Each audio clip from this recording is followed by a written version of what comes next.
Once upon a time in Yellowstone National Park, a 13-year-old Boy Scout named Luke Sandberg from Helena, Montana, eagerly joined his fellow troop members and 3 adults on an adventurous camping expedition. The group, filled with enthusiasm, set out to explore the beauty of nature surrounding them. As they ventured deeper into the park, the air buzzed excitedly, and laughter echoed through the trees. With a spark of curiosity, Luke eagerly joined his fellow scouts and the accompanying adults on an adventurous camping expedition in Yellowstone National Park. The air buzzed with excitement as the group, filled with enthusiasm, set out to explore the beauty of nature surrounding them. Laughter echoed through the trees as they ventured deeper into the park, immersing themselves in the joy of outdoor exploration. Their shared goal emerged as they faced the brisk and lively Yellowstone River. The young scouts, led by Luke, embarked on the challenge of creating a makeshift bridge by pushing logs into the rushing waters. The sound of the lively river added a thrilling dimension to their endeavor, testing their teamwork and resilience. Despite the daunting task, the group's camaraderie flourished, and the sense of challenge only fueled their determination. With each log placed in the water, the team embraced the task before them, turning this camping adventure into a cherished memory etched in the hearts of all those who participated. Under the vast sky and surrounded by the park's breathtaking landscapes, Luke and his companions immersed themselves in the joy of outdoor exploration. Little did they know that this camping adventure would become a cherished memory, etched in the hearts of all those who participated in the journey through Yellowstone's wilderness. Tragedy struck on a fateful Friday when one of the logs, manipulated by the rushing current of the Yellowstone River, abruptly clipped Luke's legs. The force of the impact sent him tumbling into the cold and tumultuous waters, leaving the air filled with gasps of shock and disbelief. As Luke helplessly floated downstream, the rapid current became an unpredictable adversary, and desperation gripped those who witnessed the unforeseen accident. His head, bravely above water, mirrored the resilience within him as he faced the unfolding crisis. News of the distressing incident swiftly spread through the community, triggering a wave of concern and empathy. The situation's urgency prompted dozens of officials and volunteers to rally together on a sad Saturday morning, driven by a shared determination to launch a rescue mission. The collective efforts of these dedicated individuals aimed to navigate the challenging terrain along the Yellowstone River, their hearts burdened with the weight of uncertainty surrounding Luke's fate. The unfolding tragedy united the community in a solemn mission to bring the young scout back to safety. The search focused on a 14-mile stretch of the river between Knowles Falls and a bridge at Corwin Springs, Montana. A team of kayakers bravely ventured out to aid in the search. Amidst the efforts, Luke's parents joined in, determined to find their son. Hope fluttered when a white tennis shoe, matching the description of Luke's footwear, was discovered about 5 miles downstream. Yet the situation remained grim, as no other clothing was found. Despite their thorough search, no evidence was found, leading them to the heart-wrenching conclusion that Luke had likely lost his life. Without any additional clues, the sad reality settled in, a tale shaped by unfortunate circumstances and the untamed force of nature. In the summer of 1993, within the breathtaking landscapes of Cook City, Montana, and the mystique of Yellowstone National Park, a 20-year-old named Darren Newell Dixon found himself caught in a mysterious tale. Darren, a busboy at Roosevelt Lodge, was embracing his second summer in the park, taking a break from his studies at Taylor University in Upland, Indiana. Darren's abrupt disappearance added an eerie twist to the holiday festivities as the summer breeze whispered through the pines. On July 2nd, without a hint of explanation, he bid farewell to his job at the lodge, leaving his friends puzzled. On July 4th, locals reported seeing him in town, adding to the mystery as his presence threw a shadow of suspense over the festivities. In the heart of Lamar River Canyon, an eerie discovery awaited. Darren's car, parked at an access point as if holding a silent secret. The air carried whispers of uncertainty as investigators delved into the quiet contours of the vehicle. Inside, a haunting puzzle unfolded. Darren's wallet and personal items lay untouched, preserving the essence of a presence abruptly interrupted. Yet amid the silent stillness, a conspicuous absence loomed, his cherished fishing gear evoking a chilling sense of incompleteness. The picturesque surroundings, once a haven of tranquility, now echoed with unanswered questions. Friends and investigators grappled with the complexity that unfolded within the silent confines of Yellowstone's embrace.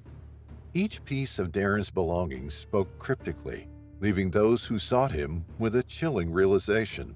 A young soul had vanished, leaving only fragments of a life abruptly halted amid the canyon's beauty. The mystery deepened, intertwining with the very fabric of the landscape, as if nature held the key to the enigma that unfolded at Lamar River Canyon. His family, still suffering from his disappearance, turned to the funeral that appeared in the fall for comfort. Even though this tribute was lost to the digital age, his name continued to be mentioned in subsequent obituaries as a moving remembrance of a loved one who had departed.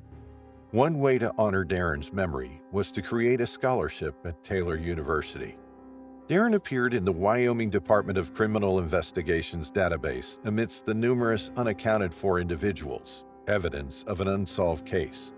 His name persisted in the agency's homepage, a beacon of unanswered questions. There are very few stories about Darren on the internet, as it was only in the early stages when his disappearance first made headlines. Monuments of a bygone era, such as the Wyoming DCI pages and the Charlie Project, exist virtually. As the digital landscape offers glimpses into the enigma, show notes from a podcast episode unfurl maps, capturing the locales where Darren wandered in the days preceding July 4, 1993. Time had etched its mark, and Darren, when he reached his 50th year, remains an enduring enigma. His family, though finding a semblance of peace, yearns to lay him to rest, a poignant closure to a tale suspended in uncertainty. Amidst the mystery, Darren's passion for fishing, absence of gear, and the proximity to Lamar River led authorities to a haunting theory. They envisioned Darren by the water, a victim of drowning, swept away by the river's currents. Throughout the summer, relentless search efforts unfolded, yet the landscape guarded its secrets, offering no trace of Darren. The whispers of the flowing river held on to the enigma, leaving behind an unsolved chapter in Yellowstone's vast wilderness. Questions linger in the quiet corners of contemplation. Was Darren's abrupt departure a mere twist of fate or a harbinger of inner turmoil? The circumstances of his last sighting, a holiday party or a chance encounter in town, remain veiled in the mist of the past. His missing gear, a silent witness to the search efforts, conceals secrets that may alter the course of the narrative.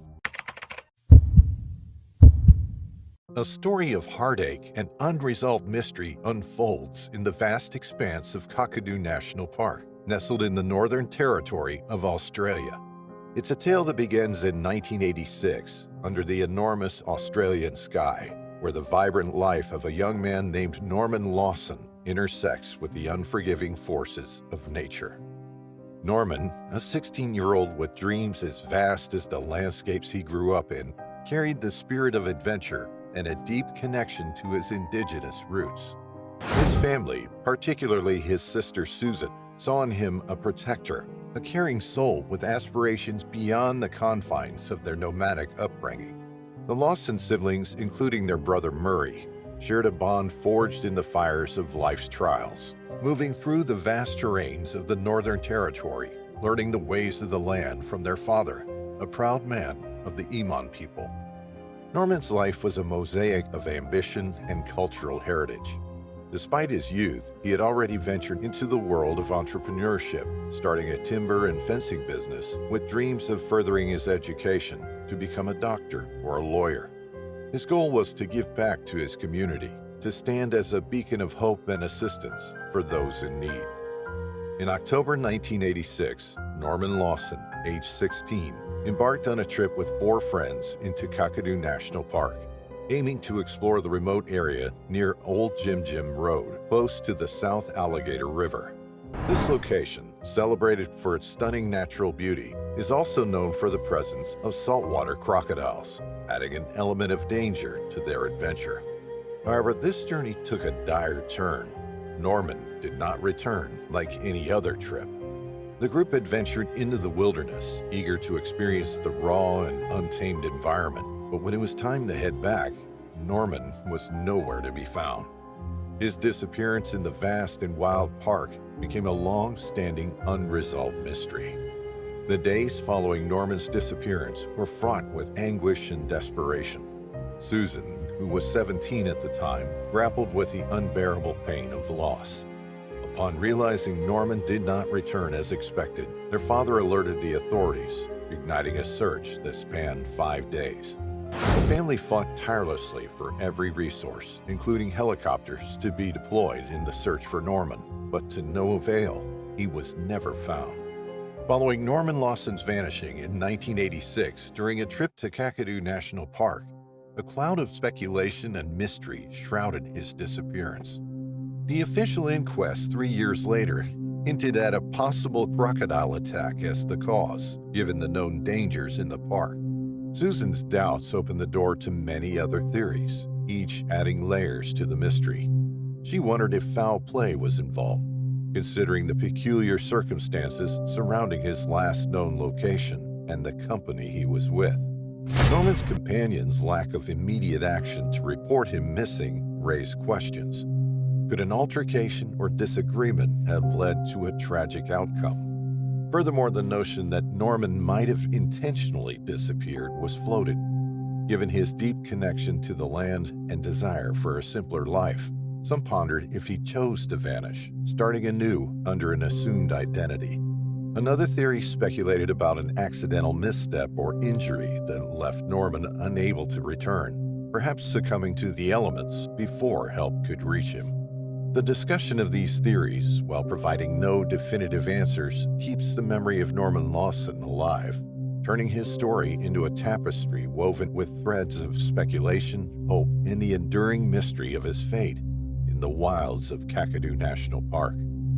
The mystery of his disappearance lingers in the vast landscapes of Kakadu National Park, where Norman once roamed. The search for him has become a part of the park's lore, a sad reminder of nature's unpredictability and the fragility of life. For Susan, the quest for closure is intertwined with her love for her brother, a bond that not even time can erode. She carries the weight of this unresolved chapter, hoping for the day she can finally understand what happened on that fateful trip in 1986.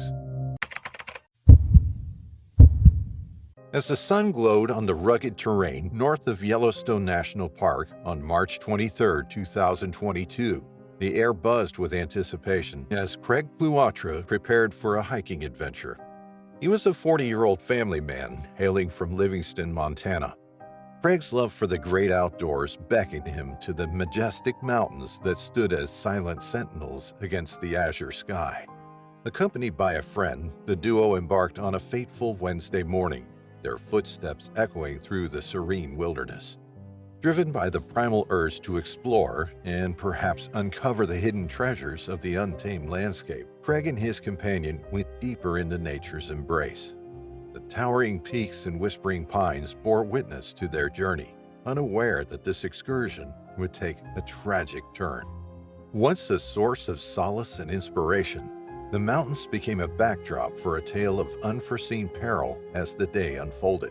The winding trails, adorned with nature's wonders, concealed the impending tragedy that awaited the unsuspecting hikers. Little did Craig know that this venture into the heart of the wilderness would be his last trip, and it will begin a story that will resonate far beyond the slopes and valleys. The mountains, stoic witnesses to the ebb and flow of life, held the secrets of that unfortunate day, leaving a community in sorrow and questioning the unpredictable nature of the majestic yet formidable outdoors. Craig and his friend decided to split up during their hike in the 6 Mile Creek area of the Absaroka Mountains. They separated at a certain hike point and chose different routes to reach their final destination. When Craig's friend returned to their vehicle later in the morning, a chilling realization struck. He couldn't find Craig. Concerned for his friend's safety, he promptly alerted the authorities and searched for Craig. Search teams on the ground and in helicopters combed the rugged terrain, their eyes scanning the vast wilderness for any sign of the missing hiker. With their dense forests and steep slopes above the Yellowstone River, the Absaroka Mountains held secrets and dangers that only nature could conceal. Gripped by worry, the community anxiously awaited news of Craig's whereabouts. Days passed and the search intensified, weaving through the towering trees and rocky paths. Finally, the sad truth emerged. Authorities revealed that Craig had fallen victim to a suspected encounter with a grizzly bear. The news sent shockwaves through the community, leaving them grappling with the harsh reality of the wild landscape surrounding their homes. Once a place of serene beauty, the Absaroka Mountains now bore witness to a tragedy that would forever alter the lives of those who knew and loved Craig. As the community mourned the loss of a good man, a devoted husband and father, the echoes of the incident resonated far beyond the mountainous terrain. Craig's father, David Cloatra, shared memories of a son who had grown up in Massachusetts and had, more than 2 decades ago, found his home in the rugged beauty of Montana. A hard-working family man, Craig's joyous spirit touched the lives of those around him. Ann Tanner, a friend of the victim, struggled to comprehend the untimely fate that had befallen someone so strong and intelligent. The wilderness, Craig's playground in summer hikes and winter ice climbs, had unexpectedly become the stage for his final adventure. The tragic incident echoed the dangers posed by grizzly bears in the Yellowstone region, where these majestic creatures had claimed several lives in the last few years. Yet the community faced a contentious debate in the face of tragedy. Elected officials in the Yellowstone region pushed for lifting protections on grizzlies, advocating for hunting to manage their population. The tension between conservation and safety unfolded against the backdrop of more than 700 bears inhabiting the vast Yellowstone region, where fatal attacks on humans remained rare, but had seen an unsettling increase in recent decades. As the sun set behind the Absaroka Mountains, the community grappled with grief, questions about wilderness safety, and the delicate balance between human presence and the untamed wild. The legacy of Craig Cloatra, a man who met his untimely end in embracing nature's dangers, became a poignant reminder of the complexities and perils of venturing into the heart of the great outdoors. In the heart of Kenya's sprawling wilderness, nestled within Tsavo National Park's vast landscapes, a tale of survival, hope, and miraculous discovery unfolds. This story begins with 4-year-old Ayub, whose adventure in the wild would captivate hearts and underscore the indomitable spirit of human resilience. Tsavo National Park, established in 1948, is a realm where nature's rule is absolute.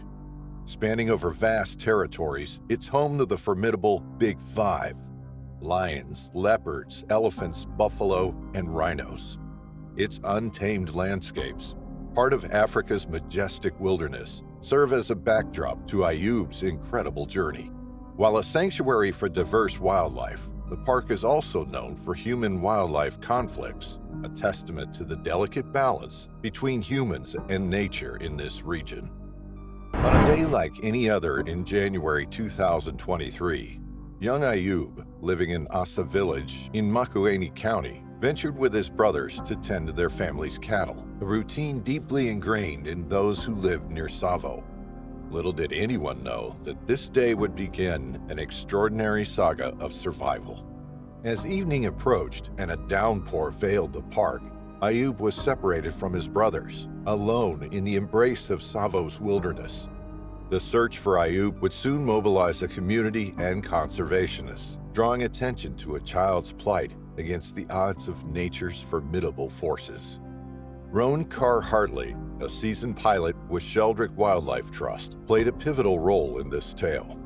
As a conservationist dedicated to preserving Kenya's natural heritage and wildlife, Roan's involvement in the search for Ayub would steer the narrative towards hope. For 5 days, Roan and a team of dedicated individuals scoured the park, each passing day intensifying the urgency of their mission. On the 6th day, Roan spotted a tiny figure amidst the vastness of Tsavo from his aircraft. There stood Ayub, a symbol of innocence and resilience. His survival in such unforgiving conditions was nothing short of miraculous.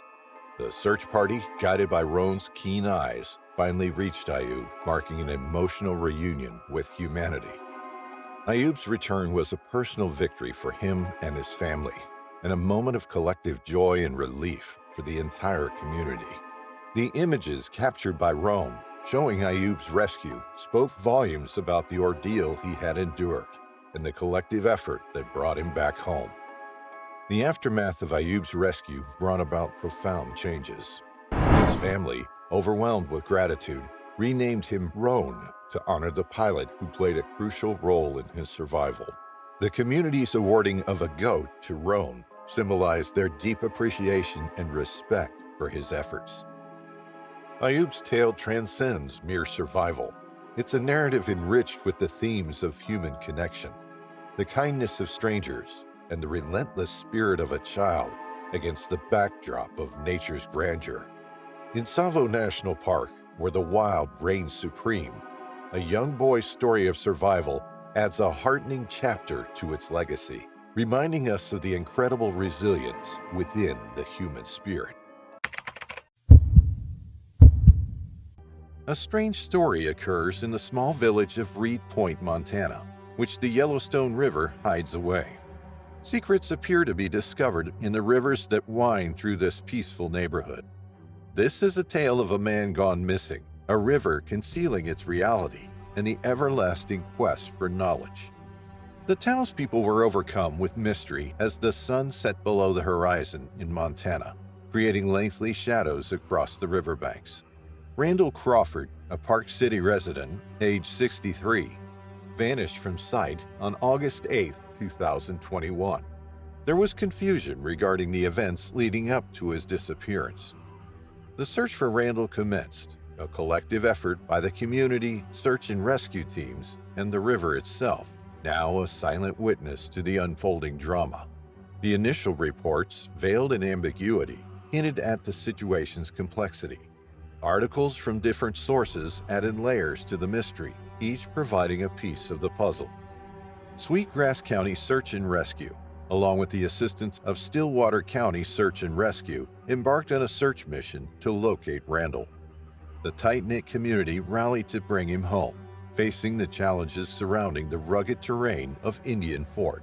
High above, the helicopter scanned the rugged terrain, aiding in the search for any signs of the missing person. Its powerful spotlight pierced through the darkness, illuminating the path for the ground teams below.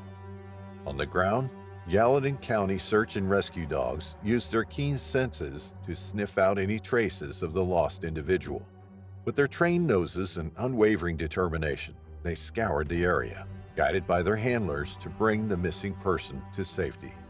In addition to the aerial and ground efforts, the U.S. Water Rescue Team from Billings stood ready to lend their expertise in water-related emergencies.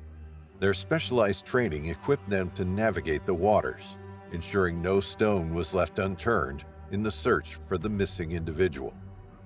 Amid the scenic beauty surrounding Reed Point, the dedicated teams worked tirelessly to recover Randall's body. Their joint efforts showcased the strength of community bonds, as both search and rescue units combined their expertise to navigate the challenging landscape. The heartbreaking discovery brought a mix of sorrow and relief to Reed Point. The collaborative efforts of Sweetgrass and Stillwater County Search and Rescue provided closure for the community as they mourned the loss of one of their own. Sheriff Roneberg, after careful investigation, revealed that Crawford's cause of death was a heartbreaking drowning. The water that had initially seemed inviting had turned into a dangerous force, claiming a life in an unforeseen tragedy. Adding to the sorrow, officials disclosed a crucial detail. Crawford was not wearing a life jacket during his ill-fated attempt to rescue the raft.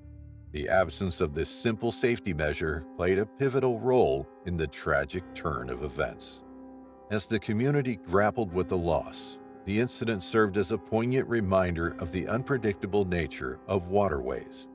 The absence of a life jacket, a small but crucial precaution, highlighted the importance of safety in water-related activities. On a crisp October morning in 1999, the Colorado mountains stood majestically under the clear blue sky, a silent witness to the laughter and innocence of a family about to face the unimaginable. Alan Atadero, a devoted father, had planned a serene day in the heart of this wilderness, not knowing it would turn into a lifelong quest for answers. Jared Atadero, a lively 3-year-old with a mischievous smile and boundless energy, was the light of Alan's life. Along with his sister Jocelyn, the Atadero children embodied joy and curiosity. The day before Jared's disappearance, the siblings played without a care, their laughter echoing through the Poudre River Resort, a place their father cherished but would soon associate with profound loss. The following day, Jared and Jocelyn joined a hiking group, embarking on an adventure along the Big South Trail, a path that meandered through the Roosevelt National Forest. Alan's reluctance to let Jared go was overridden by assurances that the journey would be a simple visit to the nearby fish hatchery. But fate had a different plan, and the group ventured further into the wilderness. As the hikers progressed, the group inadvertently split, with Jared somehow moving ahead. Witnesses, 2 fishermen, last saw him by the Camp 2 Inches sign, his slight figure disappearing from view, stepping into a mystery that would perplex and haunt many for decades. When the realization hit that Jared was missing, a desperate search ensued, with Alan's heart-wrenching cries of "They lost my baby" reverberating through the mountains. The initial hope of a quick recovery faded with each passing hour, giving way to a complex search operation that battled the elements in the rugged terrain. The search for Jared became a monumental effort, marked by the tragic crash of a search helicopter, adding to the chaos and deepening the despair. The community rallied and searchers dedicated their all, but Jared remained lost in the forest. Alan's life was forever altered in those agonizing days. The vibrant home filled with Jared's laughter became a silent memorial of his absence. Each day became a struggle, a father's grief mirroring his undying love for his son. Jocelyn, in her innocence, offered comfort with words beyond her years, reminding her father that Jared was in God's care now. The years passed, with the mystery of Jared's disappearance capturing the hearts of many nationwide. Then, in a twist of fate, a discovery by hikers brought a semblance of closure. Jared's remains were found, offering answers yet leaving questions. The theory of a mountain lion attack emerged as the most plausible explanation, though certainty remained elusive. Through the pain and the endless search for answers, Alan found a way to honor Jared's memory, championing causes for the safety and support of others in the wilderness. The annual celebration of Jared's life, the empty seat at Jocelyn's wedding, and the moments of solace found in their song, "Wish You Were Here," kept his spirit alive. In the end, Alan's journey through the depths of despair led him to a place of peace, a hard-earned acceptance of life's mysteries. The mountains that once echoed with Jared's laughter now stand as a testament to a father's unwavering and eternal love. Though the pebble of Jared's memory remains, it is a reminder of the love that binds them and transcends the bounds of earth and time.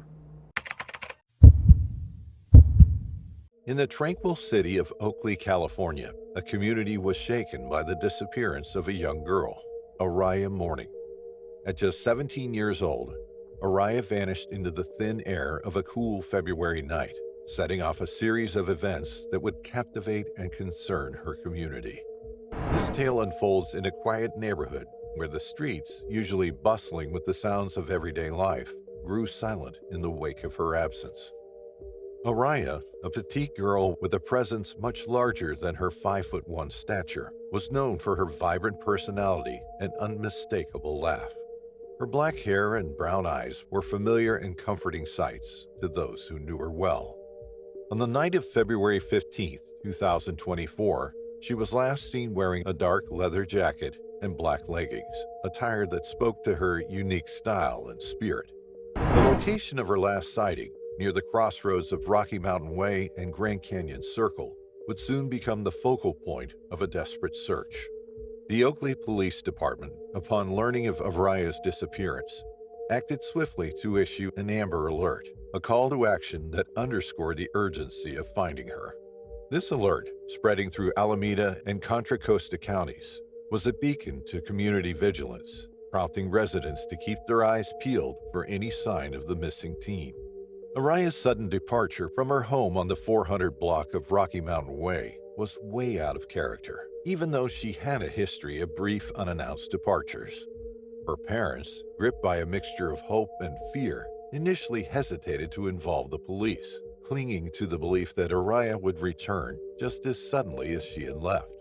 However, as hours turned into days without a word from their daughter, they realized this time was different. The community's response was immediate and heartwarming. Messages of hope and prayers flooded social media, with residents and strangers alike expressing their concern and wishing for Araya's safe return. As the Oakley Police Department delved deeper into the investigation, the absence of clear leads or sightings of Araya post-disappearance added layers of complexity to the case. Yet the resolve of both the officers and the community remained unshaken. Tip lines buzzed with potential sightings and information, each call serving as a thread in the larger tapestry of the search effort.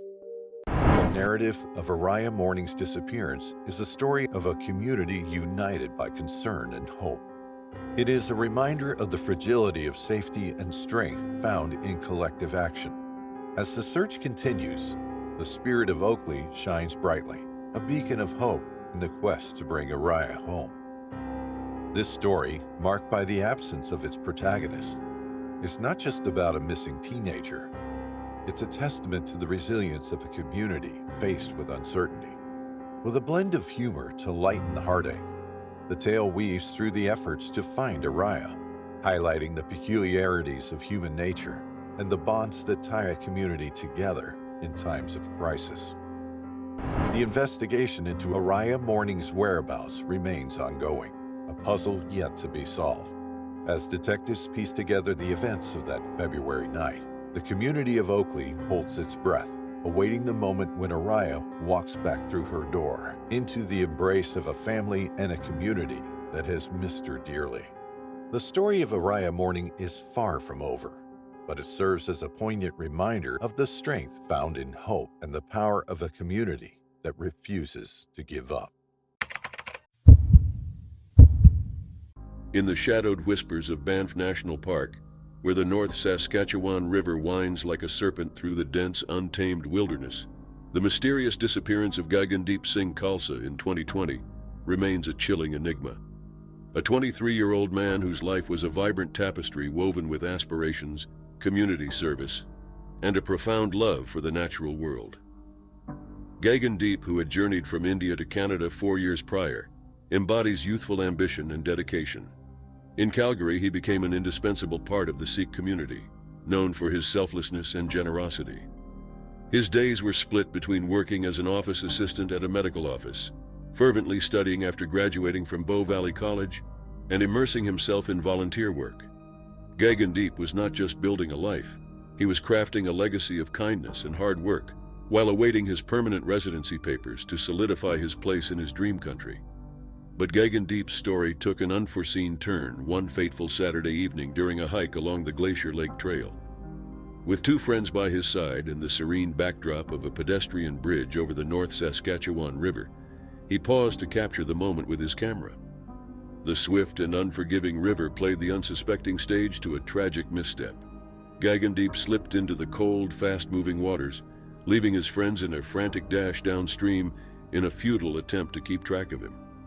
The shock and disbelief that rippled through the Calgary Sikh community were palpable. Gagandeep, the vibrant young man with so much to live for, was presumed to have drowned. The Sikh community, reeling from the shock, rallied around Gagandeep's family, offering support and prayers for a son swept away in the prime of his life. His mother, oceans away, grappled with the devastating possibility that her only son, who had embraced Canada as his dream country, might never return.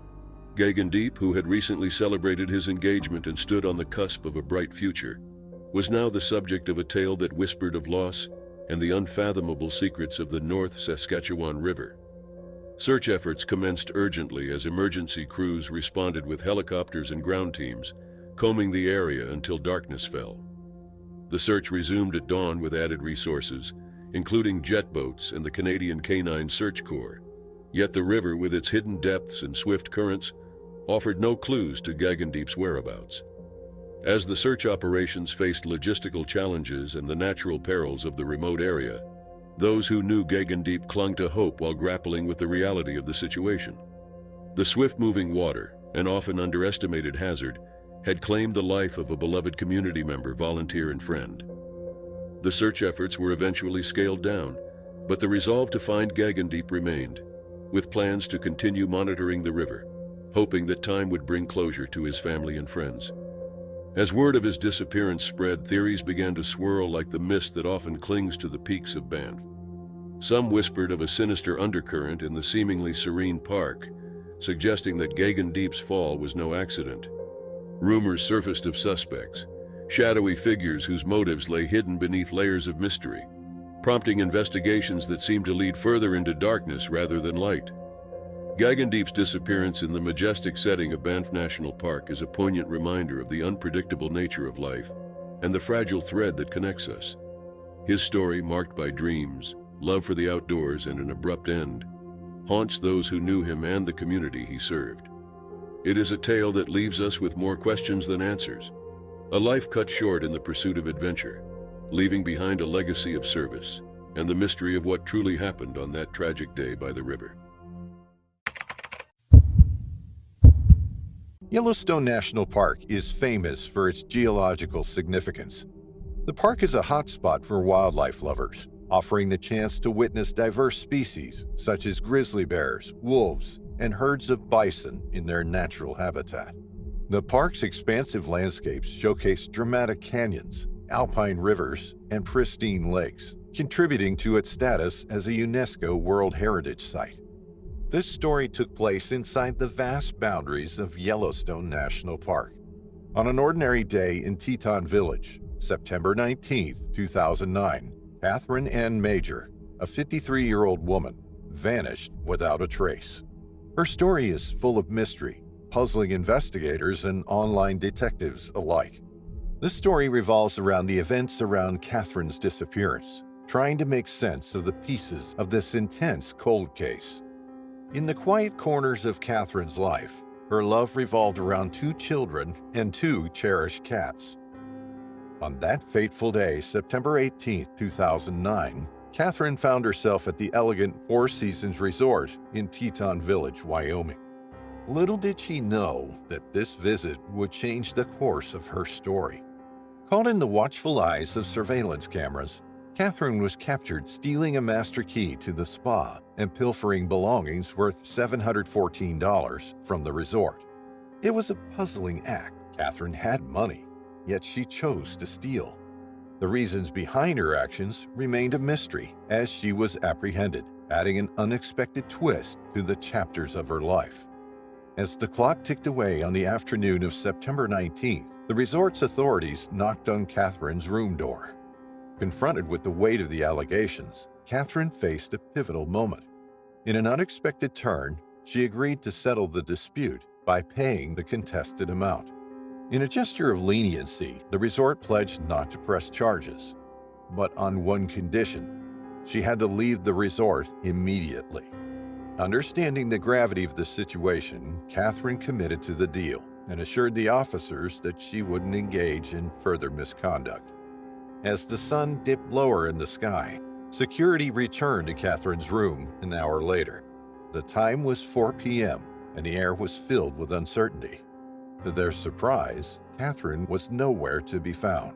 The room, however, held traces of her presence, with most of her belongings scattered in silent testimony. The mystery deepened as the shadows of that September day concealed Catherine's whereabouts, leaving investigators with unanswered questions. In the shadow of Teton Village's towering peaks, Catherine Major's mysterious departure left more questions than answers. Leaving behind a note that echoed concern for her cats, she entrusted their care to unknown hands. As the sun dipped below the horizon, her car stood silent in the hotel parking lot, a testament to the mystery that shrouded her sudden disappearance. She may have booked a taxi or used public transport to go. When Catherine vanished without a trace, her sister rushed in from California, determined to unravel the mystery. Together, they enlisted the help of specialized search dogs, hoping to follow the scent of the enigma surrounding Catherine's disappearance. Authorities, too, joined the relentless search, scouring the familiar haunts of Snake River, the looming mountains, and the echoing caverns popular among hikers. The search echoed with the barks of determined search dogs and the worried whispers of a family desperate for answers. Despite the exhaustive efforts, no sign of Catherine emerged, leaving the mountains and caverns silent witnesses to the unanswered questions in the air. In their quest for resolution, Catherine's family turned to digital platforms, filing missing reports on numerous online platforms. Yet as the years passed, the mystery persisted, shrouding Catherine's fate in unimaginable suspense. The question of whether she was alive or had succumbed to an unknown fate lingered, casting a somber shadow over the unanswered chapters of her life. In the heart of Montana, nestled within the embrace of the Elkhorn Mountains, was a little boy named Danny. Danny was just 4 years old, a bundle of energy with a mop of curly hair that danced in the wind and a smile that lit up the dense forests of Helena. It was June 20th, 1993, a day that began like any other for the Thomas family, yet it was destined to etch a permanent scar in their hearts. Danny's parents, Sarah and Michael Thomas, had packed their car early that morning, filling it with picnic baskets, blankets, and Danny's favorite toys. The air was filled with the excitement of a family adventure as they set off to join their close friends for a ham radio gathering in the serene setting of a campground by Maupin Creek. The sun was generous that day, casting a warm glow over the meadows and distant peaks, promising a day of laughter and joy. As they arrived, the campground was bustling with the activity of friends setting up for the day. There were tables laden with food, radios crackling with distant voices, and children's laughter echoing through the trees. Danny was in his element, chasing after butterflies and joining the other kids in games of hide and seek among the tall pines and along the babbling brook. Sarah and Michael, with their hearts light and carefree, watched over Danny, their gazes filled with love and pride. They joined in the festivities, sharing stories with friends and tuning into the ham radios, while keeping a watchful eye on their son playing nearby. As the afternoon waned, the children, led by Danny, ventured to the beaver dams on Maupin Creek, a wonder spot for little explorers. With his usual curiosity, Danny sat by the water's edge, fascinated by the rippling water and the promise of spotting a beaver. The others, drawn by new adventures, wandered off, leaving Danny in his moment of quiet discovery. Minutes passed, a short period that would forever change the course of the Thomas family's life. He was gone when one of the children looked back to invite Danny to a new game. Panic surged through the group as they called out his name, their voices carrying through the woods, met only with silence. The alarm spread quickly to the adults, and the entire campground was soon mobilized in a frantic search for Danny. Calls were made, and before long, the police, joined by volunteers and community members, scoured the area. The search expanded to the dense underbrush and the chilling depths of nearby ponds, but Danny was nowhere to be found. As the hours turned to days, the initial rush of activity and hope dimmed under the weight of reality. Once fueled by urgency, the search teams moved with heavy hearts, the possibilities growing darker with each passing moment. Sarah and Michael, their faces etched with despair, held on to each other, their hope flickering in the cruel, relentless wind. The possibility that Danny might have been taken by someone, a stranger among them on that fateful day, became a theory the police couldn't ignore. Despite efforts to trace every lead and follow every footprint left in the soft earth of the Elkhorn Mountains, the mystery of Danny's disappearance remained unsolved, a gaping wound in the fabric of their family and the community. Years passed, but the pain of that day remained as sharp as ever for Sarah and Michael. Their home, once filled with laughter and the patter of little feet, echoed with the silence of their lost son. They kept his room untouched, a shrine to the memories, and the hope that one day, somehow, Danny would return to them. The story of Danny's disappearance spread far and wide, a reminder of the fragility of happiness and the strength of a parent's love. And though the world moved on, the mystery of what happened to Danny in the shadow of the Elkhorn Mountains, a tale of loss and longing, remained forever imprinted on those who knew and loved him. In the vast, sprawling expanse of the Grand Canyon, where the Colorado River carves its way through layers of ancient rock, a tale unfolded that would capture the attention of many. It was here, amidst the rugged beauty of this natural wonder, that Peter Francis Schwab, a 66-year-old man from Healdsburg, California, found himself embroiled in an adventure that was anything but ordinary. Peter, known to his friends as a man who enjoyed the great outdoors, had embarked on a river trip that promised both the thrill of the rapids and the tranquility of nature. On June 28, 2019, he was spotted for the last time on a small beach just downriver from National Canyon, a place where the mighty Colorado River winds its way through the desert landscape. Wearing a tan full-brim hat to shield his face from the relentless sun, a white long-sleeve shirt, gray cargo shorts, and a pair of older-style Teva sandals, Peter seemed prepared for a day of exploration. He had set out on a day hike to the Narrows in National Canyon, a spot known for its breathtaking vistas and challenging terrain. However, as the day wore on and the shadows began to lengthen, Peter did not return. Concern grew among the members of the river trip, and it wasn't long before the National Park Service was alerted to his disappearance. The area, known for its beauty as much as its dangers, suddenly became the focus of an intensive search. Rangers scoured the area, retracing Peter's last known steps and searching for any sign of the missing hiker. They issued a call to the public, urging anyone who might have seen Peter to come forward. The National Park Service ISB tip line buzzed with activity as officials pieced together the events of that day. Despite their efforts, Peter remained missing, and as the days passed, the likelihood of finding him safe and sound began to dwindle. The harsh reality of the Grand Canyon, with its treacherous terrain and powerful river, became all too apparent. Officials piecing together the evidence came to the grim conclusion that Peter had likely succumbed to the river's might, presumed to have drowned in the swirling waters of the Colorado River. The news cast a shadow over the Grand Canyon, a reminder of the unpredictable nature of such wild places. Yet even in the face of tragedy, there were moments of levity and humanity. Fellow hikers shared stories of Peter, remembering his adventurous spirit and his readiness to embark on a journey into the unknown. The search teams, though weighed down by the seriousness of their task, occasionally found themselves chuckling at the thought of Peter, his distinctive hat and sandals, setting off with the determination of a much younger man. As the search officially turned into a recovery operation, the story of Peter Francis Schwab became a cautionary tale, a reminder of the respect and preparation required when facing the formidable forces of nature. Yet it also served as a testament to the indomitable human spirit, the desire to explore, seek out new experiences, and face the challenges of the wild with courage and a sense of adventure. The Grand Canyon, with its timeless beauty and ancient mysteries, reclaimed a piece of itself, leaving those who knew Peter with memories of a man who lived his life in pursuit of adventure, undeterred by the risks. And while his journey may have ended in the depths of the Colorado River, his story continues to inspire those who hear it, a reminder of the fragile balance between man and nature, and the enduring call of the wild that draws us time and time again into the great outdoors.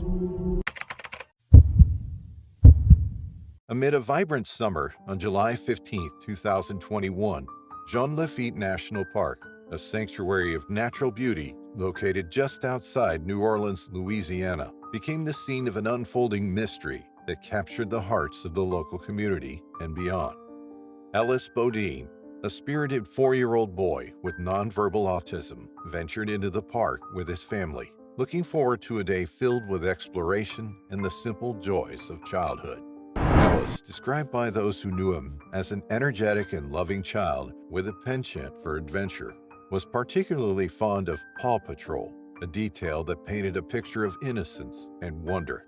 His family, a tight-knit unit, cherished these moments in nature, seeing them as opportunities to bond and create lasting memories. On that fateful day, the Bodines, including Ellis's 3-year-old sibling, had no clue of the sorrow ahead. The park, known for its dense forests and meandering waterways, offered the perfect backdrop for a family outing.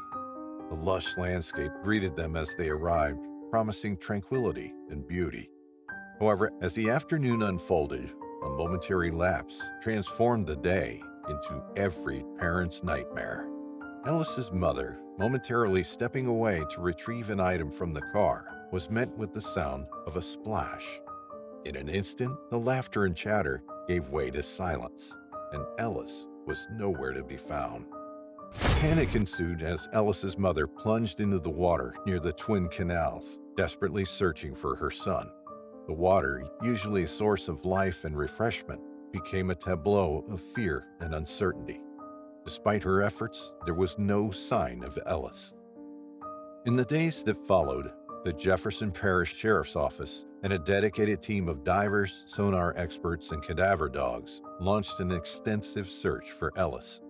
The waters of the Twin Canals and the surrounding areas were scoured for any trace of the missing child. Yet despite these efforts and the technology at their disposal, the search yielded no clues or evidence of Ellis's whereabouts. The community, united in hope and concern, watched as the days turned into weeks and the mystery of Ellis's disappearance deepening. As autumn gave way to winter, the absence of active search efforts did not diminish the resolve of those who sought to keep Ellis's memory alive. A vigil, organized by members of the local community, was held at the park, a solemn gathering that served as a testament to the collective yearning for closure and the enduring spirit of a child lost too soon. The flicker of candles in the twilight served as beacons of hope, each flame a silent pledge to never forget Ellis Bodine. Amidst the shared sorrow, theories about what might have happened to Ellis circulated. The possibility that he had drowned was considered, given the circumstances of his disappearance. Yet without conclusive evidence, questions remain, fueling speculation and the ache for definitive answers. The community pondered, speculated, and mourned the mystery of Ellis's fate, becoming a poignant narrative of loss and longing. Ellis's family, heartbroken yet resilient, sought solace in their memories of a boy whose life was a mosaic of joy, challenge, and love. They remembered his laughter, energy, and enthusiastic embrace each day. In their quest for answers, they found strength in each other and in the support of a community that refused to let Ellis's story be forgotten. As the investigation continued, with the Jefferson Parish Sheriff's Office affirming its active status, the hope for resolution remained undimmed. The vigil, a symbol of collective grief and solidarity, underscored the community's commitment to finding the truth and uncovering the details of that July afternoon in Jean Lafitte National Park. The story of Ellis Bodine, a child of boundless spirit and potential, remains a narrative of unanswered questions and enduring love. It's a reminder of the fragility of life, the depth of a family's love, and the unyielding hope that someday the mystery of his disappearance will be solved, offering peace to those who hold him dear. The story started with a chilling discovery in Yellowstone National Park. A laptop and handcrafted poems whispered tales of a missing soul from the bustling streets of Los Angeles. This haunting narrative unfolds months after a sad incident. A lone foot found adrift in the warm embrace of a hot spring, a mere stone's throw away. As the riddles of this mysterious saga began to unravel, Yellowstone's authorities unveiled the identity of the foot's owner. In a sad Thursday statement, officials revealed the foot belonged to Il Hun Ro, a 70-year-old soul from the sun-kissed landscapes of Los Angeles, California. Clad within the confines of a shoe, Ro's foot was initially discovered by vigilant park staff in the crisp August air. Yellowstone's law guardians embarked on a quest for truth, launching an investigation culminating in the past 3 weeks with a positive DNA identification. A park visitor initially noticed the 70-year-old man's black shoe floating on the surface of the abyss pool on August 16th. When the patrolling ranger saw a bone sticking out of the saved shoes, he was horrified and quickly roped off the area. He walked around, making sure everything was okay. Suddenly, he spotted a lone car, a Kia Niro SUV, left unattended. Whose car could it be? It belonged to Il-hun Ro from Los Angeles. Curiosity was piqued, and investigators checked inside. They found a laptop, a wallet with his driver's license, and $447, a photo album, and notebooks filled with poems written in a language that intrigued them. The mystery of Il-hun Ro's belongings left in the car unfolded before their eyes. Hidden within the report were mysterious poems, their words veiled in a foreign language that intrigued investigators. With anticipation, they turned to Google Translate, hoping to unravel the enigma. However, the digital translation revealed no traces of a suicide note, leaving the investigators puzzled. All names and identifying details were carefully erased from the document to protect privacy, adding an air of secrecy to the unfolding story. The plot thickened as officials shared their findings, narrating an unwitnessed incident on the fateful morning of July 31st, 2022, at the enigmatic Abyss Pool. Yet the shadows of uncertainty cast a veil over Ro's demise, with officials acknowledging a lack of evidence to illuminate the circumstances surrounding his untimely end. Ro's family, nestled in the sorrowful chapters of this tale, received the poignant revelations.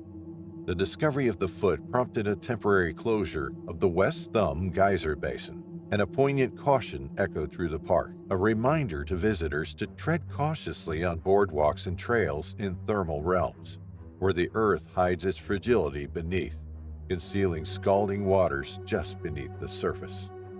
In a November announcement, the National Park Service shared a revelation. The foot discovered had a match in Ro's DNA. Detectives, in their pursuit of answers, received a DNA sample from a family member of the missing man. Wyoming State Laboratory conducted the crucial tests, unveiling a significant connection between the foot's DNA and the family's genetic code. The chances of error were minuscule, exceeding 1 in 15 million, affirming the link and shedding light on the mysterious case. As the narrative delves into the depths, the Abyss Pool, with its mysterious 50-foot abyss, guards secrets beneath its surface, where temperatures soar to 140 degrees Fahrenheit, adding a touch of chilling mystery to the tapestry of Yellowstone's tales. In the shadowed embrace of Banff National Park, where the mountains stand as timeless guardians over secrets untold, a chilling mystery unfolded in the spring of 2019. 3 climbers, Jess Roskeli from America and Austrians David Lama and Hans-Jörg Auer, embarked on a journey that would etch their names into the lore of the mountains, not for their triumphs, but for their sudden disappearance. These were no ordinary climbers. They were among the elite individuals who had conquered peaks that most could only dream of. Their quest was Howse Peak, a formidable challenge even for the most seasoned alpinists. The trio, bound by a shared passion for climbing, aimed to tackle the east face of Howse Peak, a route that promised glory but was fraught with peril.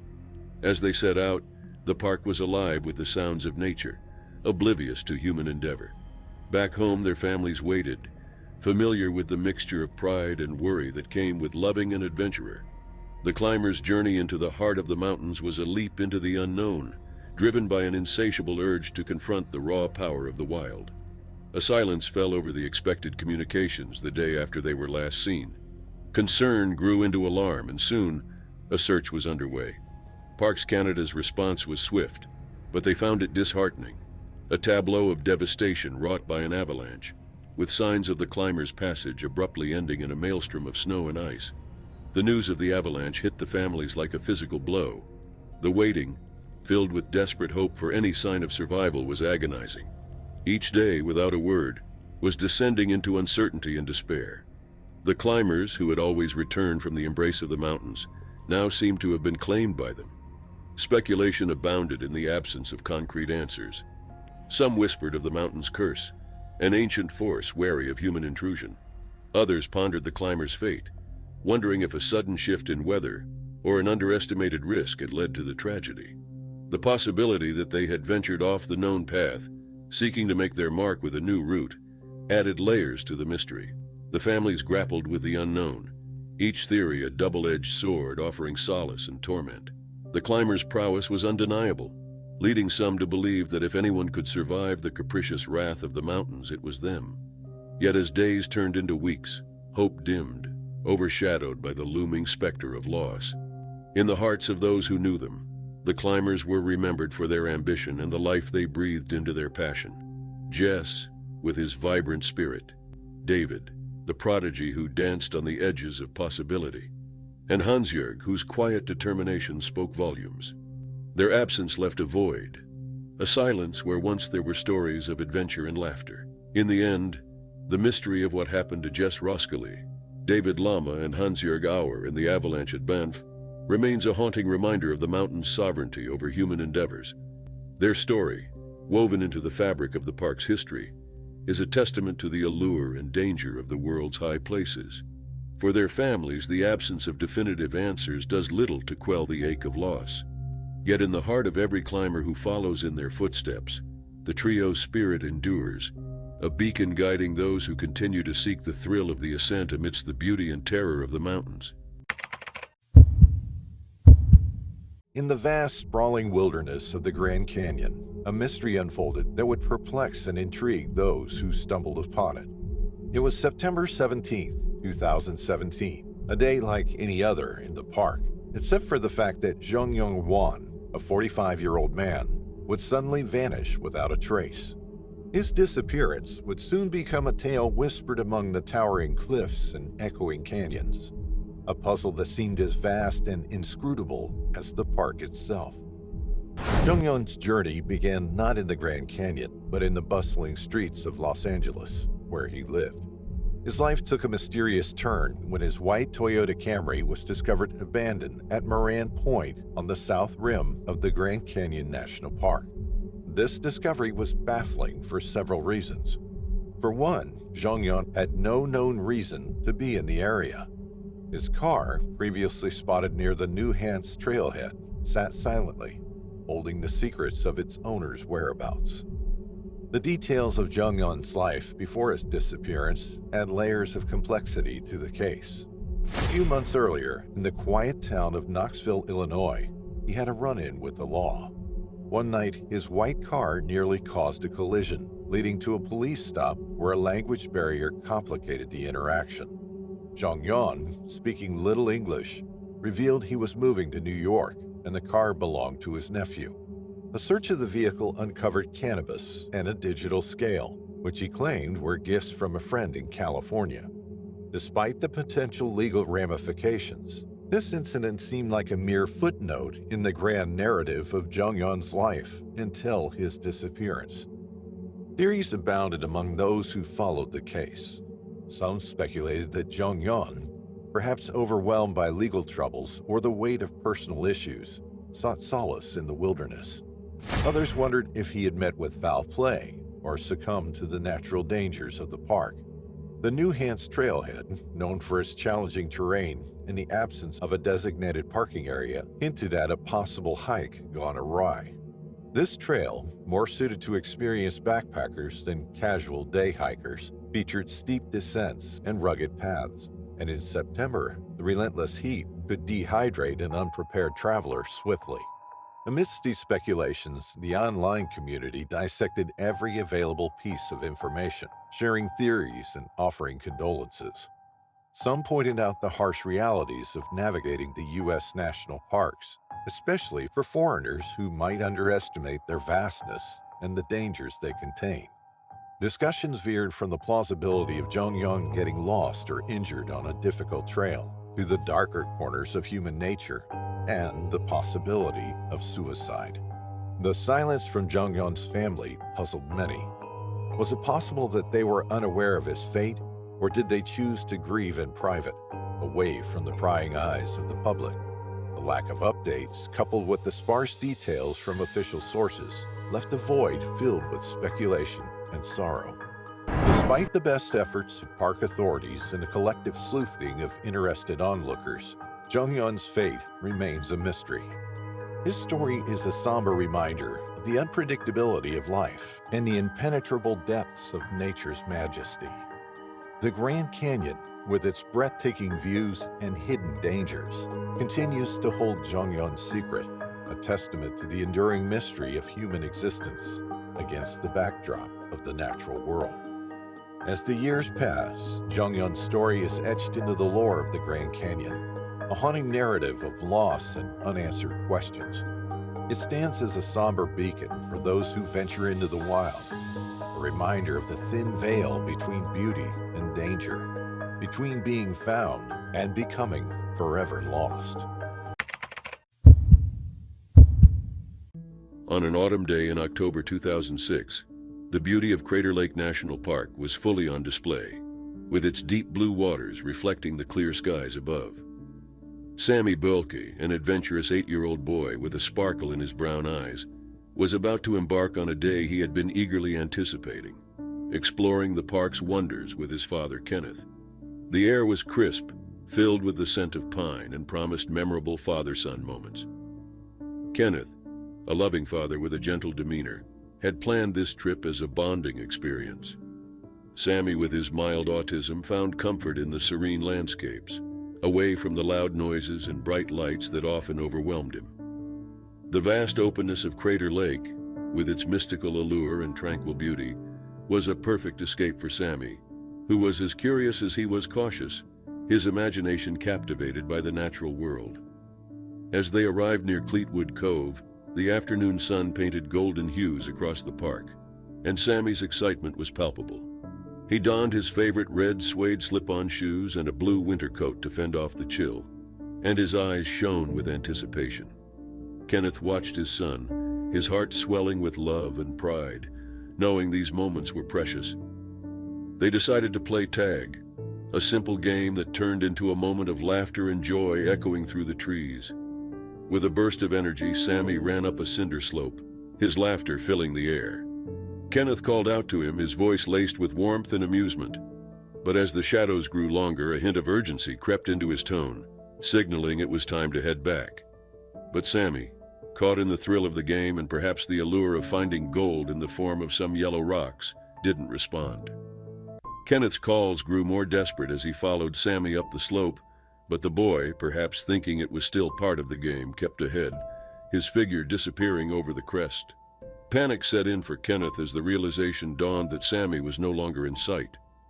The serene landscape suddenly seemed vast and foreboding, with every tree and shadow appearing as a potential hiding spot for Sammy. Kenneth's calls became cries echoing through the park, a desperate plea for Sammy to return. The search began immediately, with park rangers frantically joining Kenneth to find Sammy before darkness enveloped the park. The community rallied. Volunteers poured in and the search expanded, but as hours turned into days, hope began to wane. The park, a place of natural beauty, became a backdrop for a parent's worst nightmare. Back home, Kirsten, Sammy's mother, was engulfed in a storm of emotions. The news of her son's disappearance was a crushing blow, rendering her world a blur of fear and despair. She clung to the memories of Sammy, his laughter, his spirited nature, and his love for the outdoors. The thought of him alone in the vast wilderness was unbearable. Days passed with no sign of Sammy. The search efforts were hindered by the rugged terrain and the approaching winter snow. Kenneth and Kirsten faced the harrowing reality that Sammy might never be found. The park, once a symbol of adventure and family bonding, now reminded them of their loss. The search for Sammy Bölke eventually had to be called off. The mystery of his disappearance remains unsolved. Kenneth and Kirsten were left with a void, a life forever altered by that autumn day in Crater Lake National Park. They held on to the hope that Sammy's spirit was still out there, somewhere among the ancient forests and deep waters, a boy lost but never forgotten. Years have passed since Sammy vanished, but his story remains etched in the hearts of those who knew him and those touched by the tragedy. Crater Lake, with its serene beauty and mysterious depths, continues to draw visitors. But for Kenneth and Kirsten, it is a place where time stands still, a reminder of the day their world changed forever. A tale of mystery began to unfold in Wyoming, where vast landscapes grow in the embrace of nature. LaKayla Shea Putnick, a 14-year-old girl from Charleston, West Virginia, put herself in the middle of a dangerous journey that would capture the attention of those seeking answers.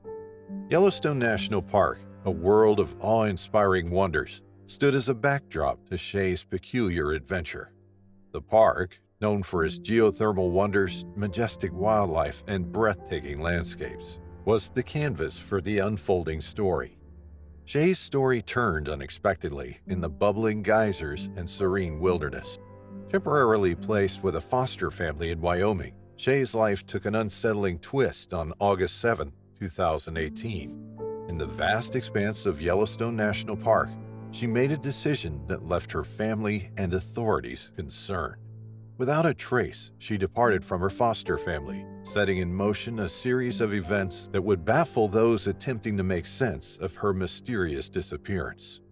The Kanawha County Sheriff's Office received an intriguing tip from a park visitor. A witness claimed to have seen Shea holding a sign, a cryptic message that hinted at her intentions. The sign boldly declared her desire to reach Denver.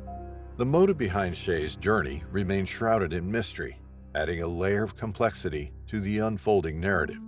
No one knew why she wanted to go to Denver. Her foster family was also unaware of this visit. Days passed at average speed, and there was no clue of Shea.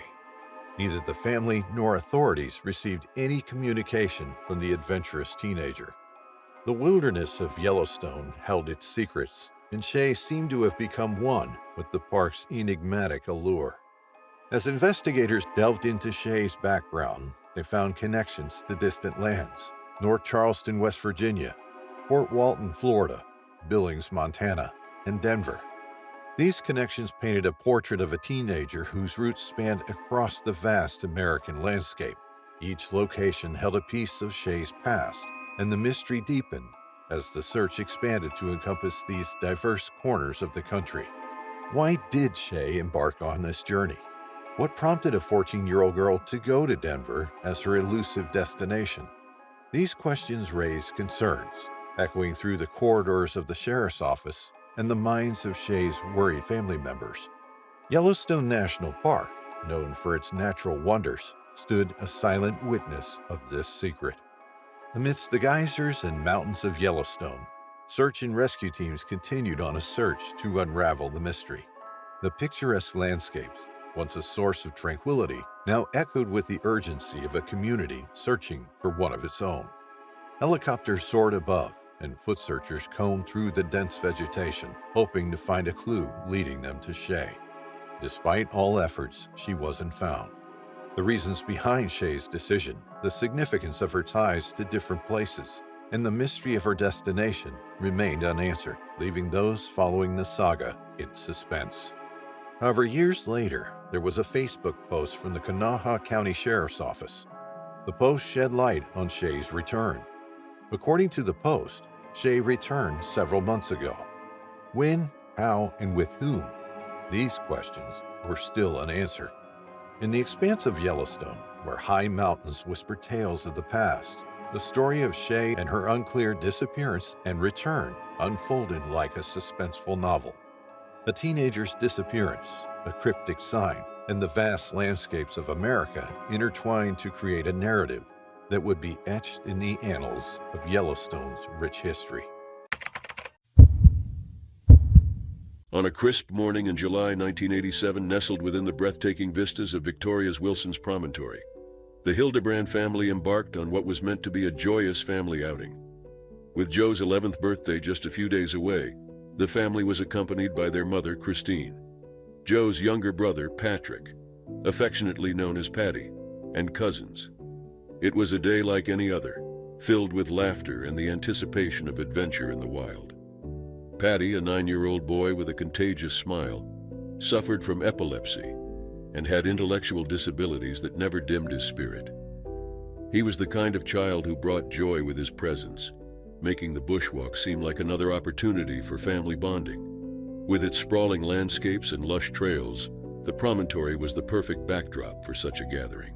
Paddy's excitement was palpable as they traversed the winding paths, surrounded by the sounds of nature. He loved being outdoors, in a place where his laughter could echo freely. The family, familiar with the area and its serene beauty, felt at ease in the wilderness that had become a canvas for their memories. But tranquility turned to panic when Paddy ran ahead of the group in a moment of childlike curiosity. It was a decision that, in any other circumstance, would have seemed harmless, a young boy eager to discover what lay beyond the bend. Yet when the family rounded the corner, Paddy was nowhere to be seen. The immediate area, once a source of wonder, became a vast expanse of uncertainty. Joe, his mother, and their cousins called out for Paddy, their voices growing more desperate with each unanswered call. The realization that Paddy was missing sent a chill through the air, transforming the adventure into a nightmare. The family's search began fervently, with hopes that Paddy had simply wandered off the path. As minutes turned into hours without any sign of Paddy, the severity of the situation sank in. The search expanded beyond the family to include park rangers, volunteers, and the largest manhunt in Victoria's history. Despite the collective efforts and resources poured into finding Paddy, the wilderness offered no clues, no traces of the young boy who had vanished. The discovery of Paddy's yellow plastic rain hat was the only evidence found, a haunting reminder of the boy who once wore it. The search continued, fueled by hope and the refusal to give up on one of their own. Yet, as days passed, the reality of the situation weighed heavily on the family, particularly on Joe, who grappled with the loss of his brother and the helplessness that accompanied it. Joe's reflections during the drive home, leaving the vast darkness of the wilderness behind, capture the profound sadness of a family faced with the unimaginable.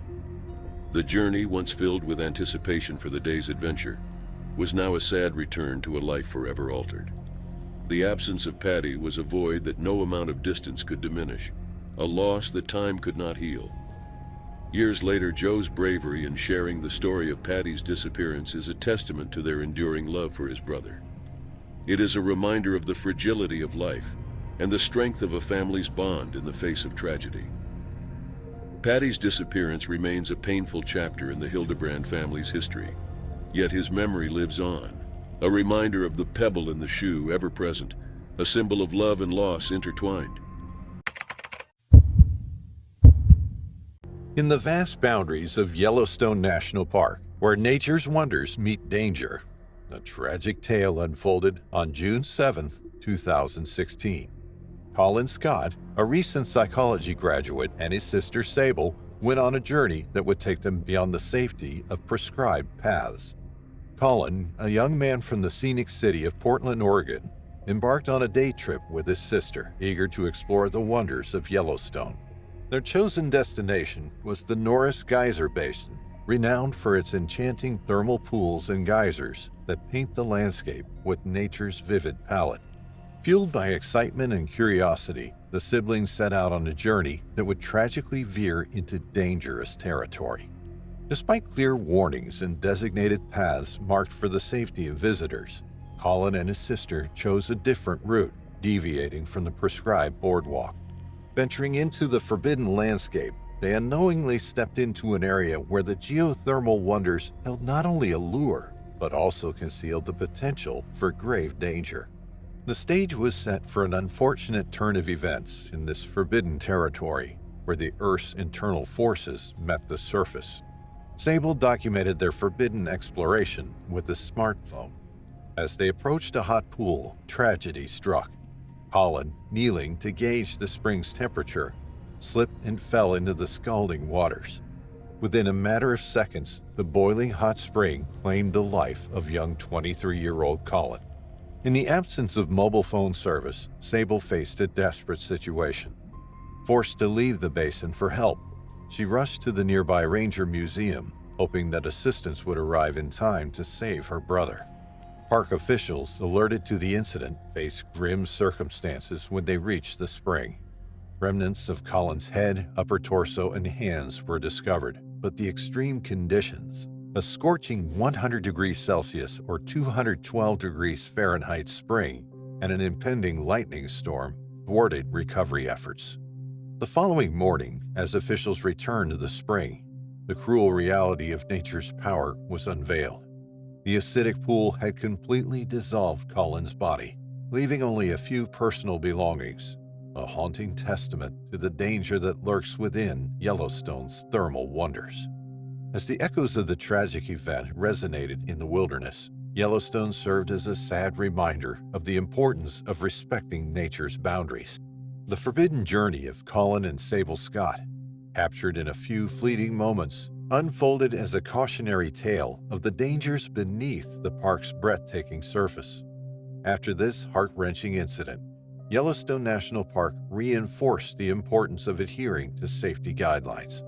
Beautiful yet dangerous thermal springs stand as a testament to the delicate balance. A sad tale unfolded in Yellowstone National Park, where nature's beauty often reveals mysteries. In September 2018, Wyoming echoed the news of the missing brothers. Kim Crumbo from Ogden, Utah, and his brother Mark O'Neill from Chimacum, Washington, embarked on a 4-night backcountry trip to Shoshone Lake.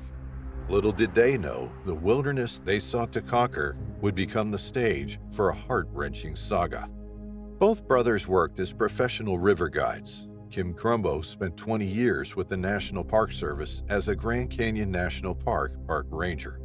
He was a resource management specialist, wilderness coordinator, and a former Navy SEAL from Ogden. On Sunday, September 19th, a family member reported the overdue brothers, triggering a search that would grip the park for weeks. The search crew scoured the trails, shores, and open waters, hoping to find a trace of the missing duo. The once tranquil Shoshone Lake now whispered secrets of uncertainty. As days passed, hope dwindled. On Monday, September 20th, the search crew made a grim discovery. Mark O'Neill's lifeless body lay on the east shore of Shoshone Lake. The cause of death? Exposure or hypothermia sent shockwaves through the park, marking the first tragic chapter of the wilderness tale. With one brother found, the search shifted focus to the still missing Kim Crumbo. The National Park Service's Submerged Resources Center employed sonar equipment, and park crews tirelessly combed the area by foot and boat. Assistance came from Grand Teton National Park's interagency helicopter and dedicated dog teams from Western Montana search dogs. Despite 5 days of exhaustive efforts, the wilderness held on to its secrets. On September 24th, the search transitioned from rescue to recovery. Sonar equipment now delved into the depths of the lake, seeking clues that might lead to Kim Crumbo. The park, in a sad acknowledgement, prepared for the possibility that the wilderness might not yield its final secret easily. As the recovery efforts continued, the incident remained under investigation. The park's officials, bound by the unfolding tragedy, could only offer limited information. The specifics of the investigation were shrouded in the wilderness's enigma, leaving questions unanswered and the families uncertain. The saga of Kim Crumbo's disappearance in the wild embraced uncertainty.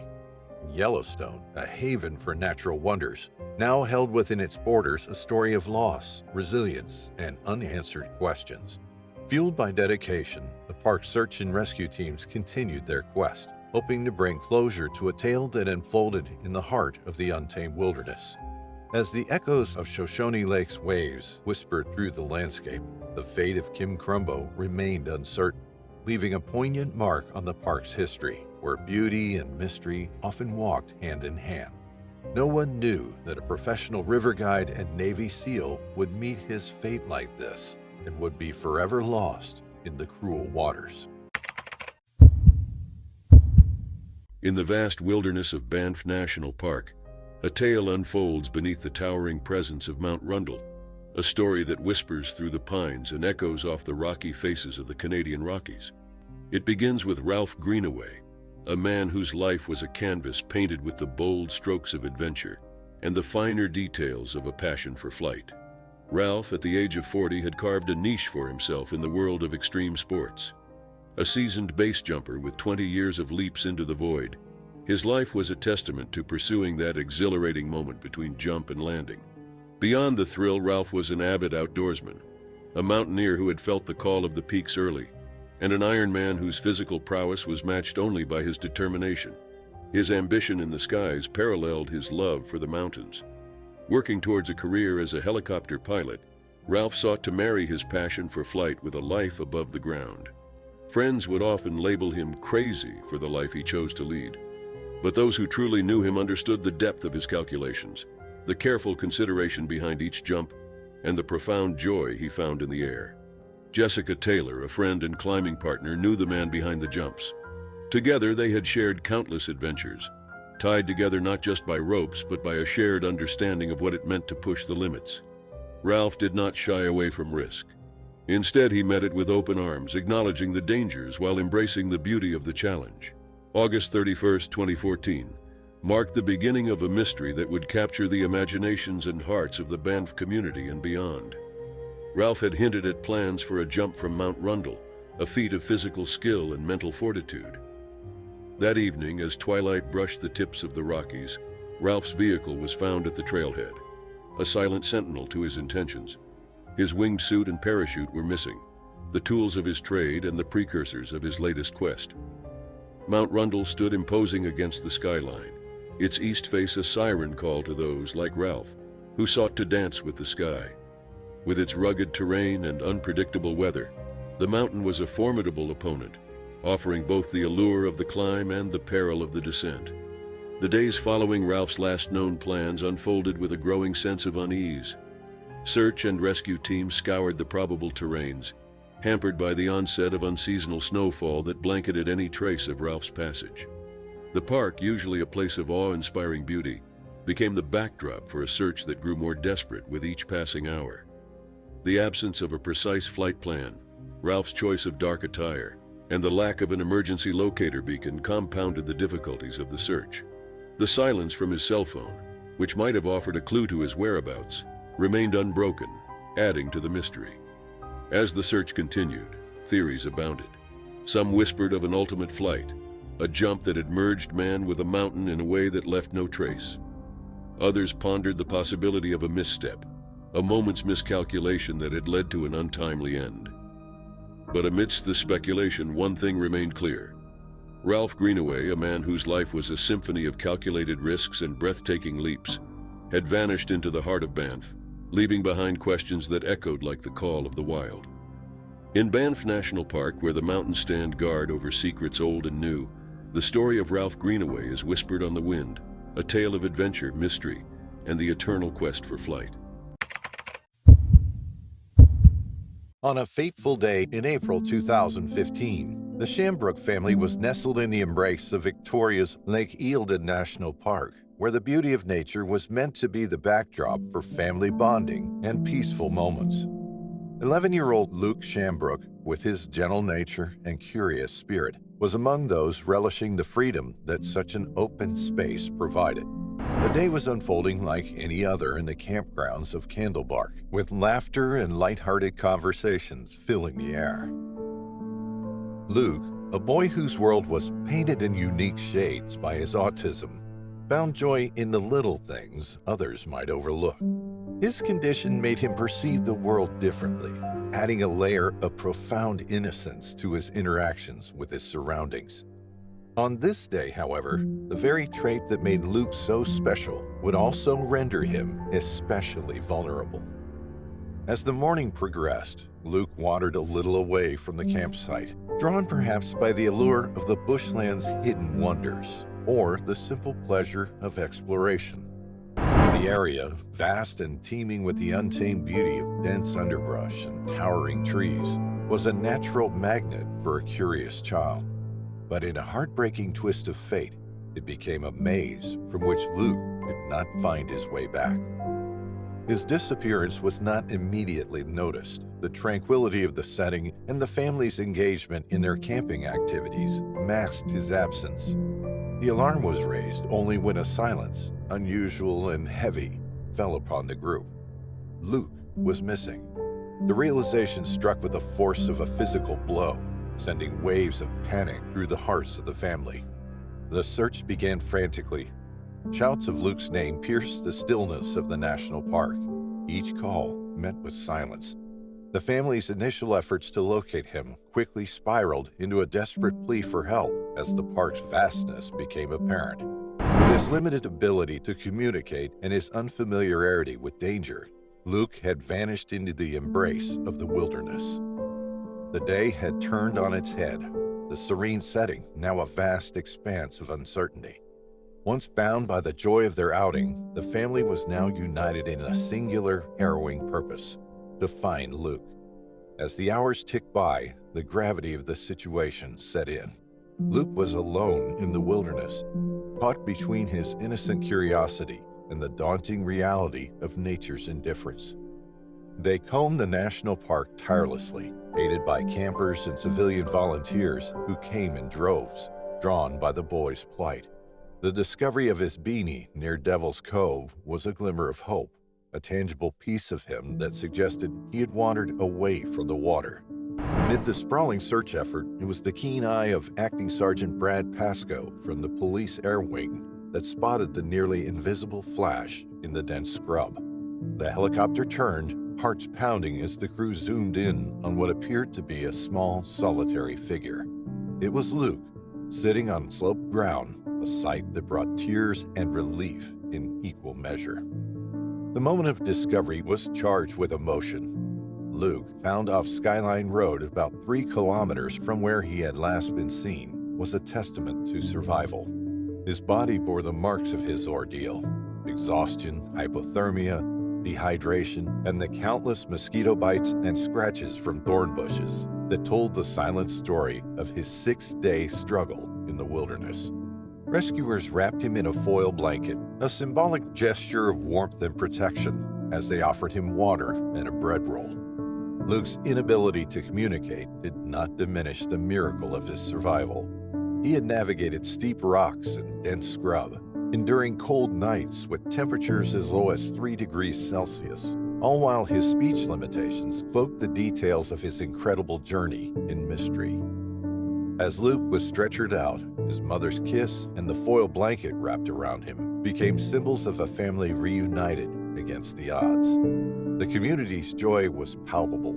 Their relief echoed in the songs and dances that greeted Luke's return. In the sprawling expanse of Grand Canyon National Park, a place known for its breathtaking vistas and treacherous cliffs, the disappearance of Charles Lyon, a 49-year-old man from Tyler, Texas, cast a shadow of mystery and concern.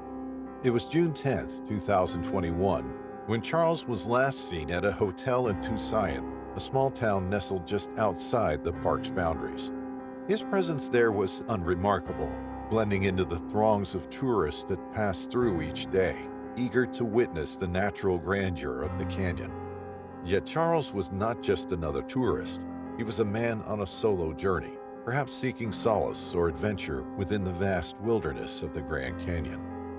The following day, June 11th, Charles's car was discovered abandoned near Lippin Point, a scenic overlook known for its panoramic views of the canyon's intricate layers and the meandering Colorado River below.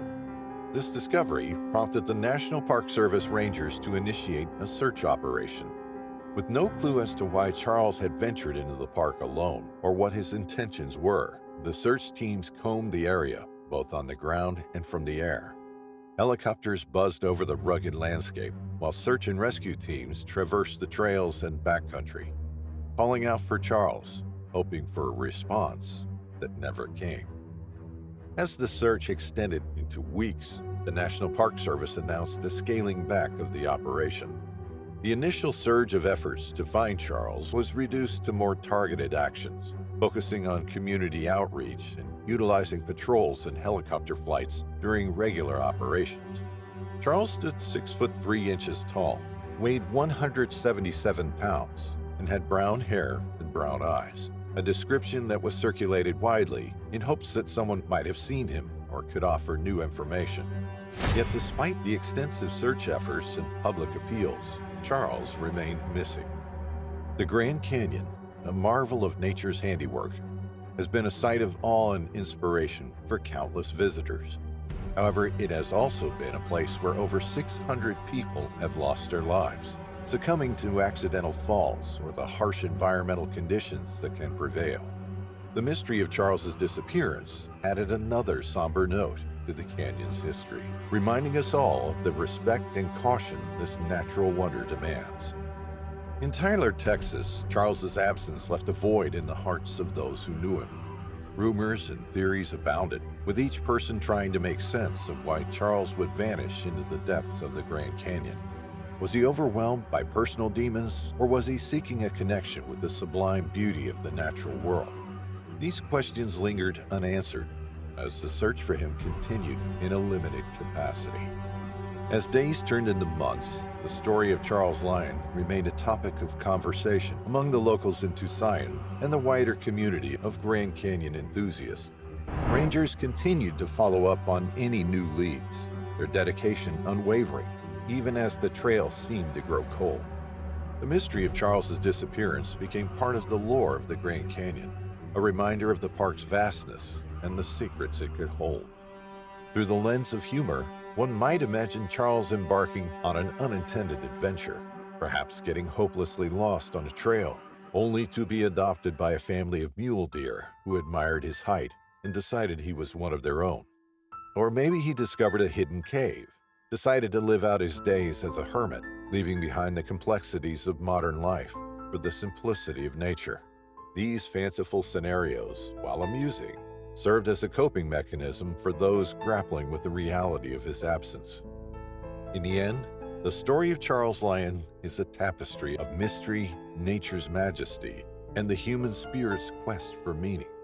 It serves as a poignant reminder of our vulnerability in the face of nature's grandeur and the enduring hope that one day, the truth of Charles's fate might be uncovered, offering closure to his family and those touched by his story. In the heart of spring 2017, Banff National Park was as breathtaking as always, with towering mountains and endless forests that seemed to hold countless secrets. Among these secrets was soon to be the mysterious disappearance of William Linsky, a 21-year-old student from Whistler, British Columbia, BC, who vanished without a trace. William, or Willie as his friends and family fondly called him, was a bright young man with a passion for computer programming. Studying at BCIT in Vancouver, he was nearing the completion of his course with dreams and aspirations for the future. Life was routine in the Linsky household until one April when everything changed. On the evening of April 12th, Willie boarded a Greyhound bus to Edmonton, a journey captured by the unblinking eye of a CCTV camera. This footage would be his last confirmed sighting, starting a chain of events that led to more questions than answers. The following day, Willie checked into the Century Casino Hotel in Edmonton. It was a move that puzzled everyone who knew him, as he had no known connections in Alberta.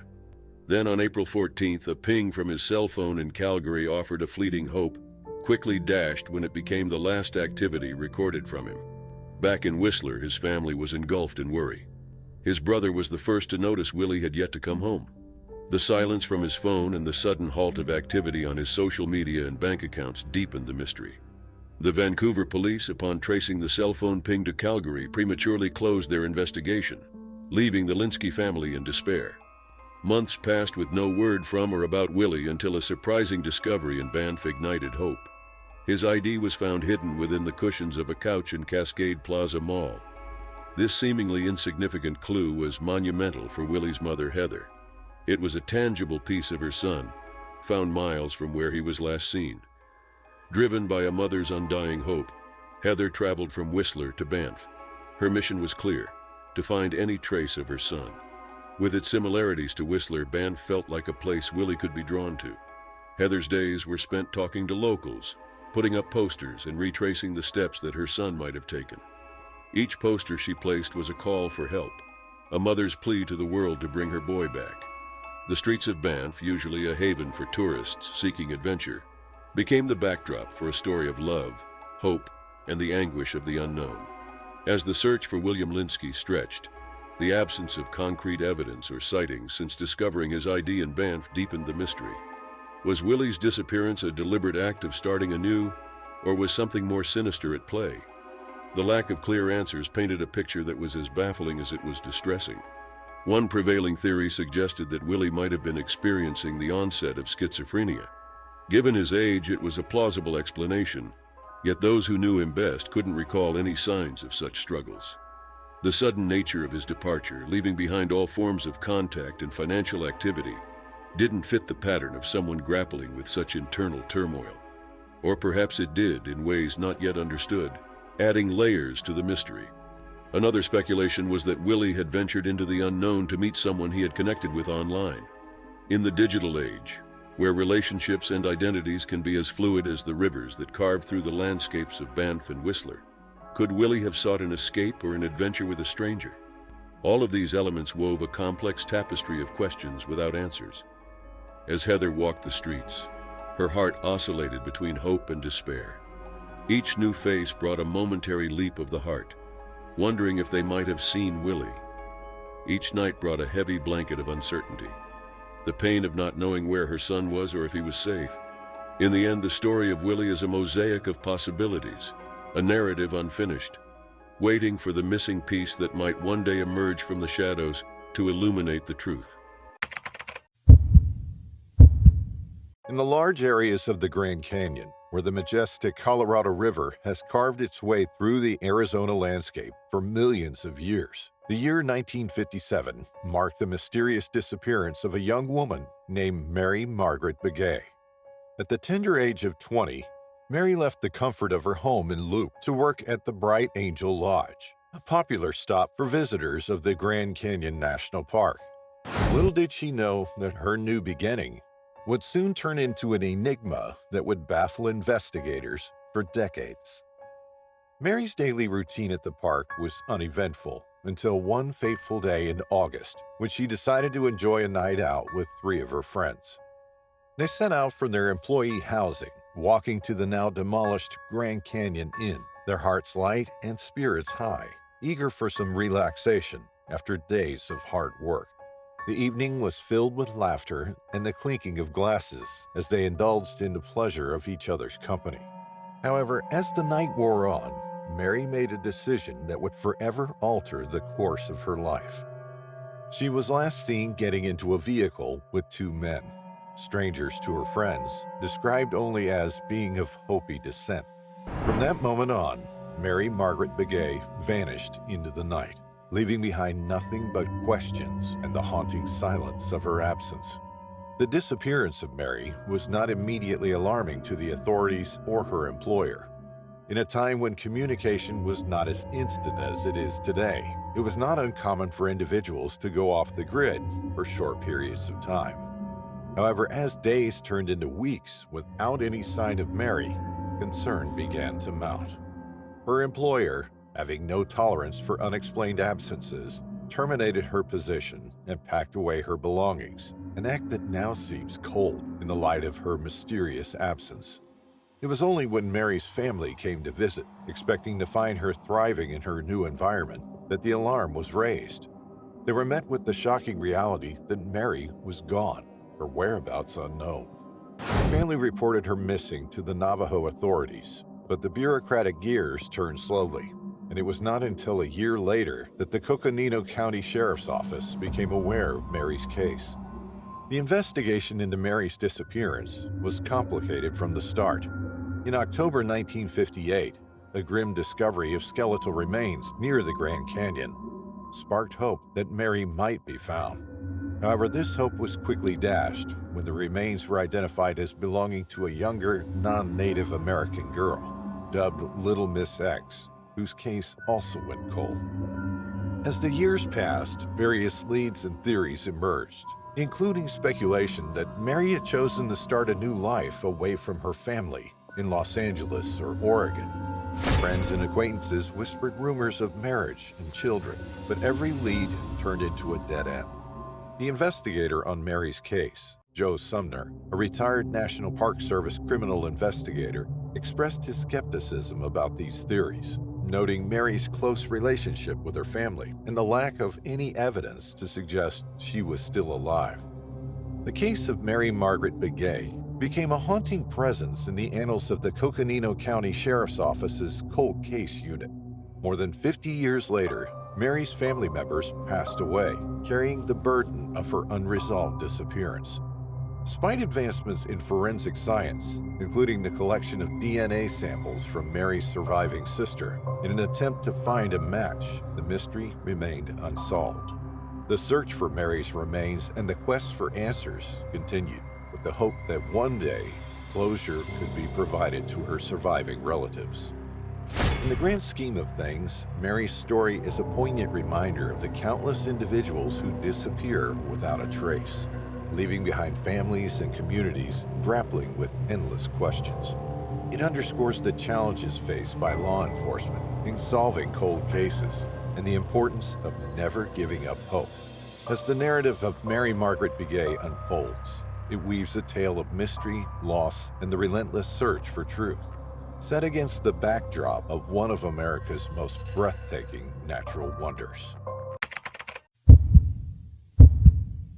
In the heart of summer 1938, the Beilharz family decided to embrace the warm embrace of nature and venture into the vast expanses of Colorado's Rocky Mountain National Park for the Independence Day weekend. Among them was little Alfred Edwin Beilharz, a 4-year-old boy with sparkling eyes and an infectious giggle, who was about to become the center of a tale that would echo through the mountains for decades. The Beilharz, a lively family of 10 from Denver, found their haven near the murmuring waters where the roaring and Fall rivers converged, just below the cascading Horseshoe Falls. The campsite they chose was a picture of serene beauty, a quarter-mile west of the Fall River Lodge, where laughter and chatter filled the air as they set up their tents. The morning of July 3rd, it dawned bright and clear, promising a day full of adventure and joy. William Harvey Beilharz, Alfred's father, led his young son by the hand to a nearby stream to wash up, a simple ritual that marked the beginning of their day amidst nature's grandeur. Close by, family friends Orrin Bronson and Walter Hansen ventured upstream to refresh themselves, unaware of the events that would soon unfold. After washing up, Alfred, ever curious and eager to explore, decided to follow Orrin and Walter back to the camp once they were finished. His little feet carried him swiftly upstream, a bright red shirt bobbing through the greenery, a beacon of youthful exuberance.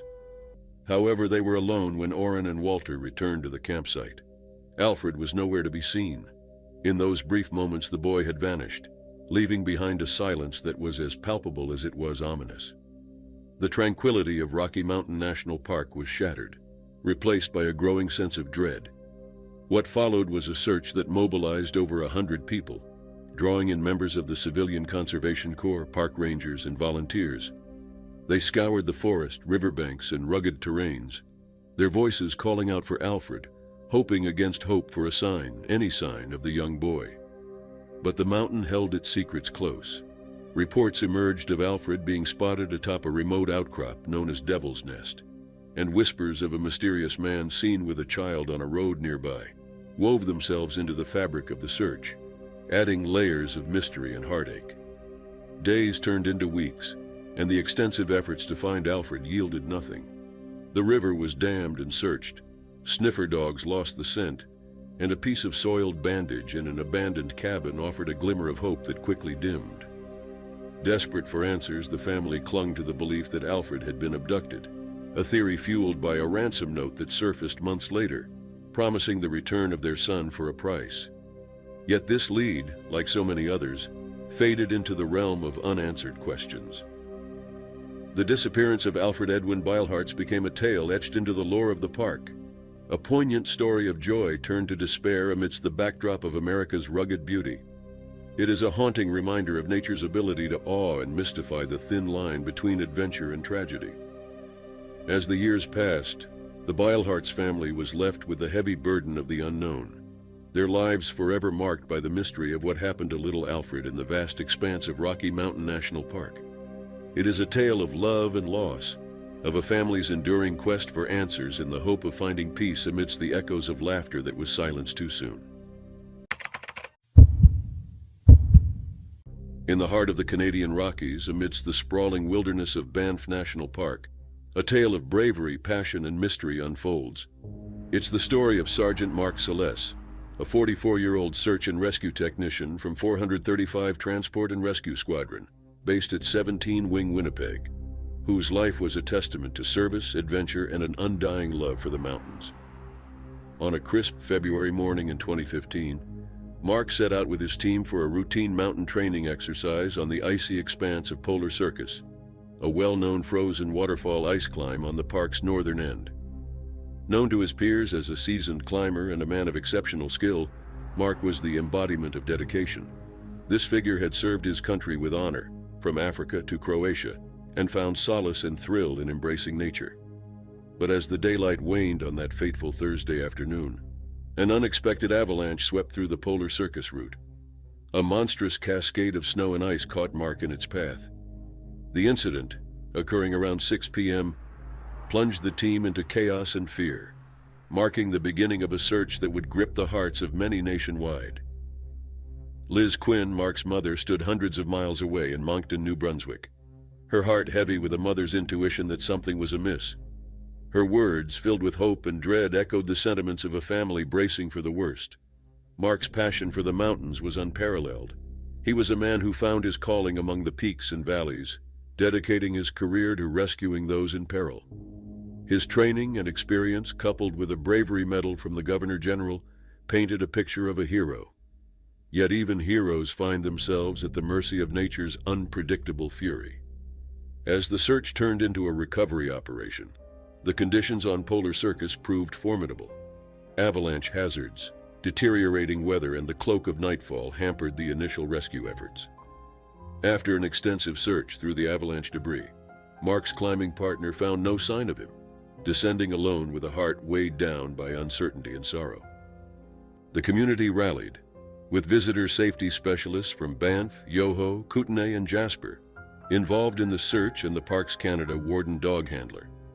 Explosive control work was conducted to create a safer environment for the ground search team, a testament to the relentless efforts to find Mark. Yet as days passed, the situation grew bleaker, with no visible signs of the climber and conditions too dangerous for a ground search. Mark's story is a poignant reminder of the risks faced by those who dare to confront the wild, a narrative that intertwines the beauty of the mountains with the dangerous nature of their call. His passion for flight, his career as a helicopter pilot in the making, and his love for adventure defined a life lived on the edge, a life dedicated to pushing the limits of human endurance and spirit.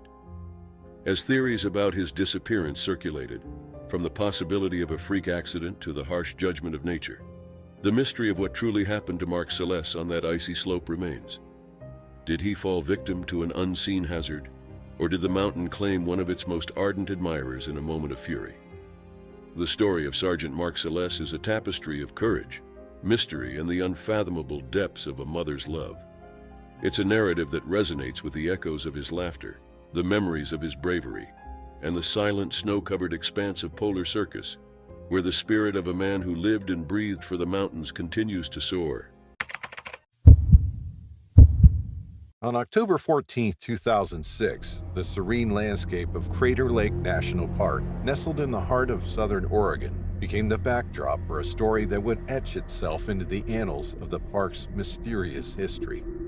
Into this breathtaking but formidable setting stepped Sammy Bulkey, an 8-year-old boy with a passion for the outdoors and an adventurous spirit. Accompanied by his father, Kenneth, 48, the duo had set out to enjoy a day amidst the natural splendor of Crater Lake. Sammy, known for his lively personality and a touch of stubbornness, also had a mild form of autism, making him particularly sensitive to loud noises and bright lights, but also incredibly focused and curious about the world around him. The Bulkeys, hailing from Portland, Oregon, had navigated the complexities of a family life reshaped by divorce in 2005, but found common ground and joy in their shared love for the great outdoors. Sammy, with his short brown hair, brown eyes, and a smile that could light up the dense forests of Crater Lake, was dressed for adventure that day in a long-sleeved black and green t-shirt, cargo pants, a blue winter coat, and red suede slip-on shoes. As the sun descended on that fateful day near the Cleetwood Cove area, an innocent game of tag between father and son became the preamble of a mystery that would captivate and confound many for years to come. Little did they know, this day would mark the last time Sammy was seen, setting the stage for a disappearance that remains unsolved to this day. As the daylight waned over Crater Lake National Park on October 14, 2006, Sammy Bulkey's playful laughter echoed off the ancient volcanic rocks. This sound would soon vanish into the thickening silence of the evening. The game of tag, a simple moment of joy between father and son, took an unexpected turn when Sammy, fueled by curiosity and perhaps the sight of gleaming yellow rock, darted up a cinder slope into the dense woods of Cleetwood Cove.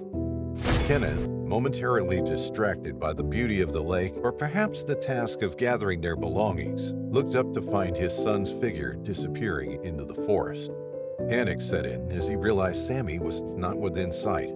The boy, who had previously shown a knack for hide and seek, now seemed to have hidden too well or ventured too far.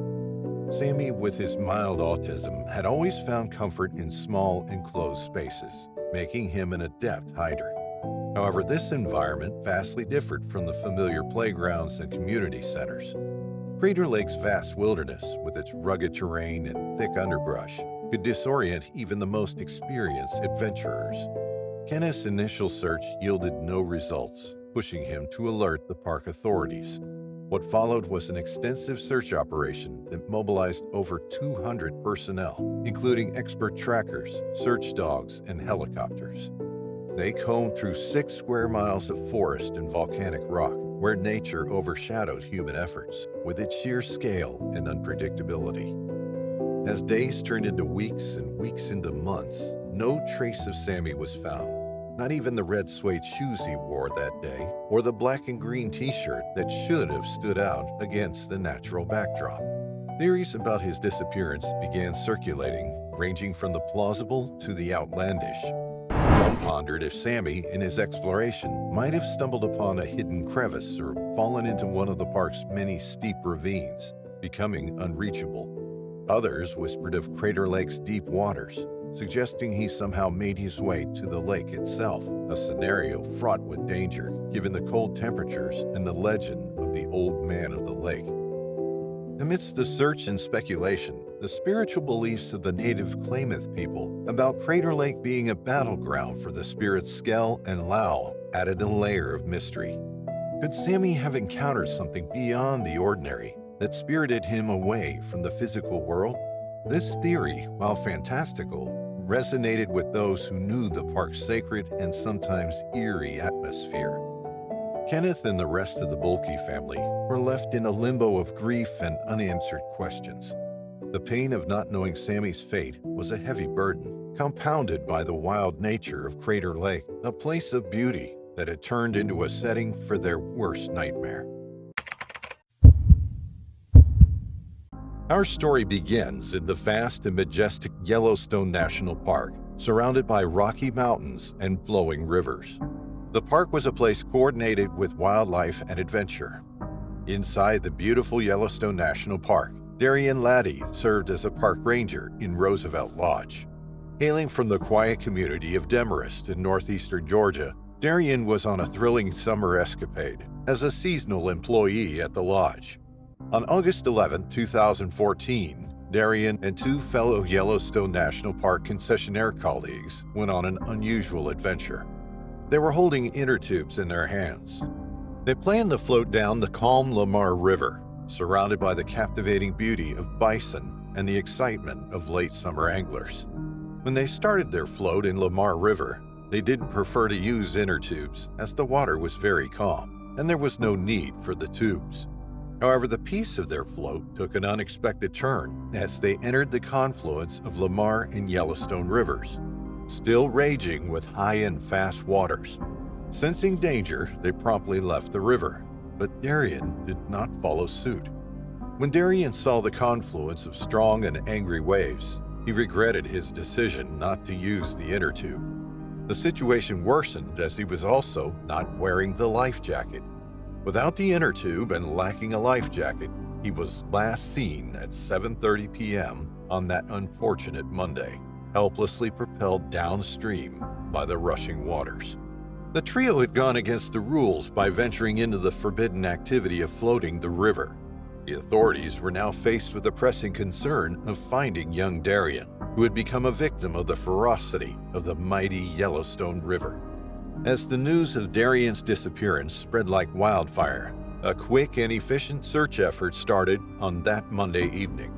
Over 50 individuals, including search and rescue teams with a helicopter, 3 dog teams, and groups of foot searchers, dedicated themselves to unraveling the mystery of Darien's whereabouts. During this search, a sense of desperation fell upon everyone under the expansive skies of Yellowstone National Park.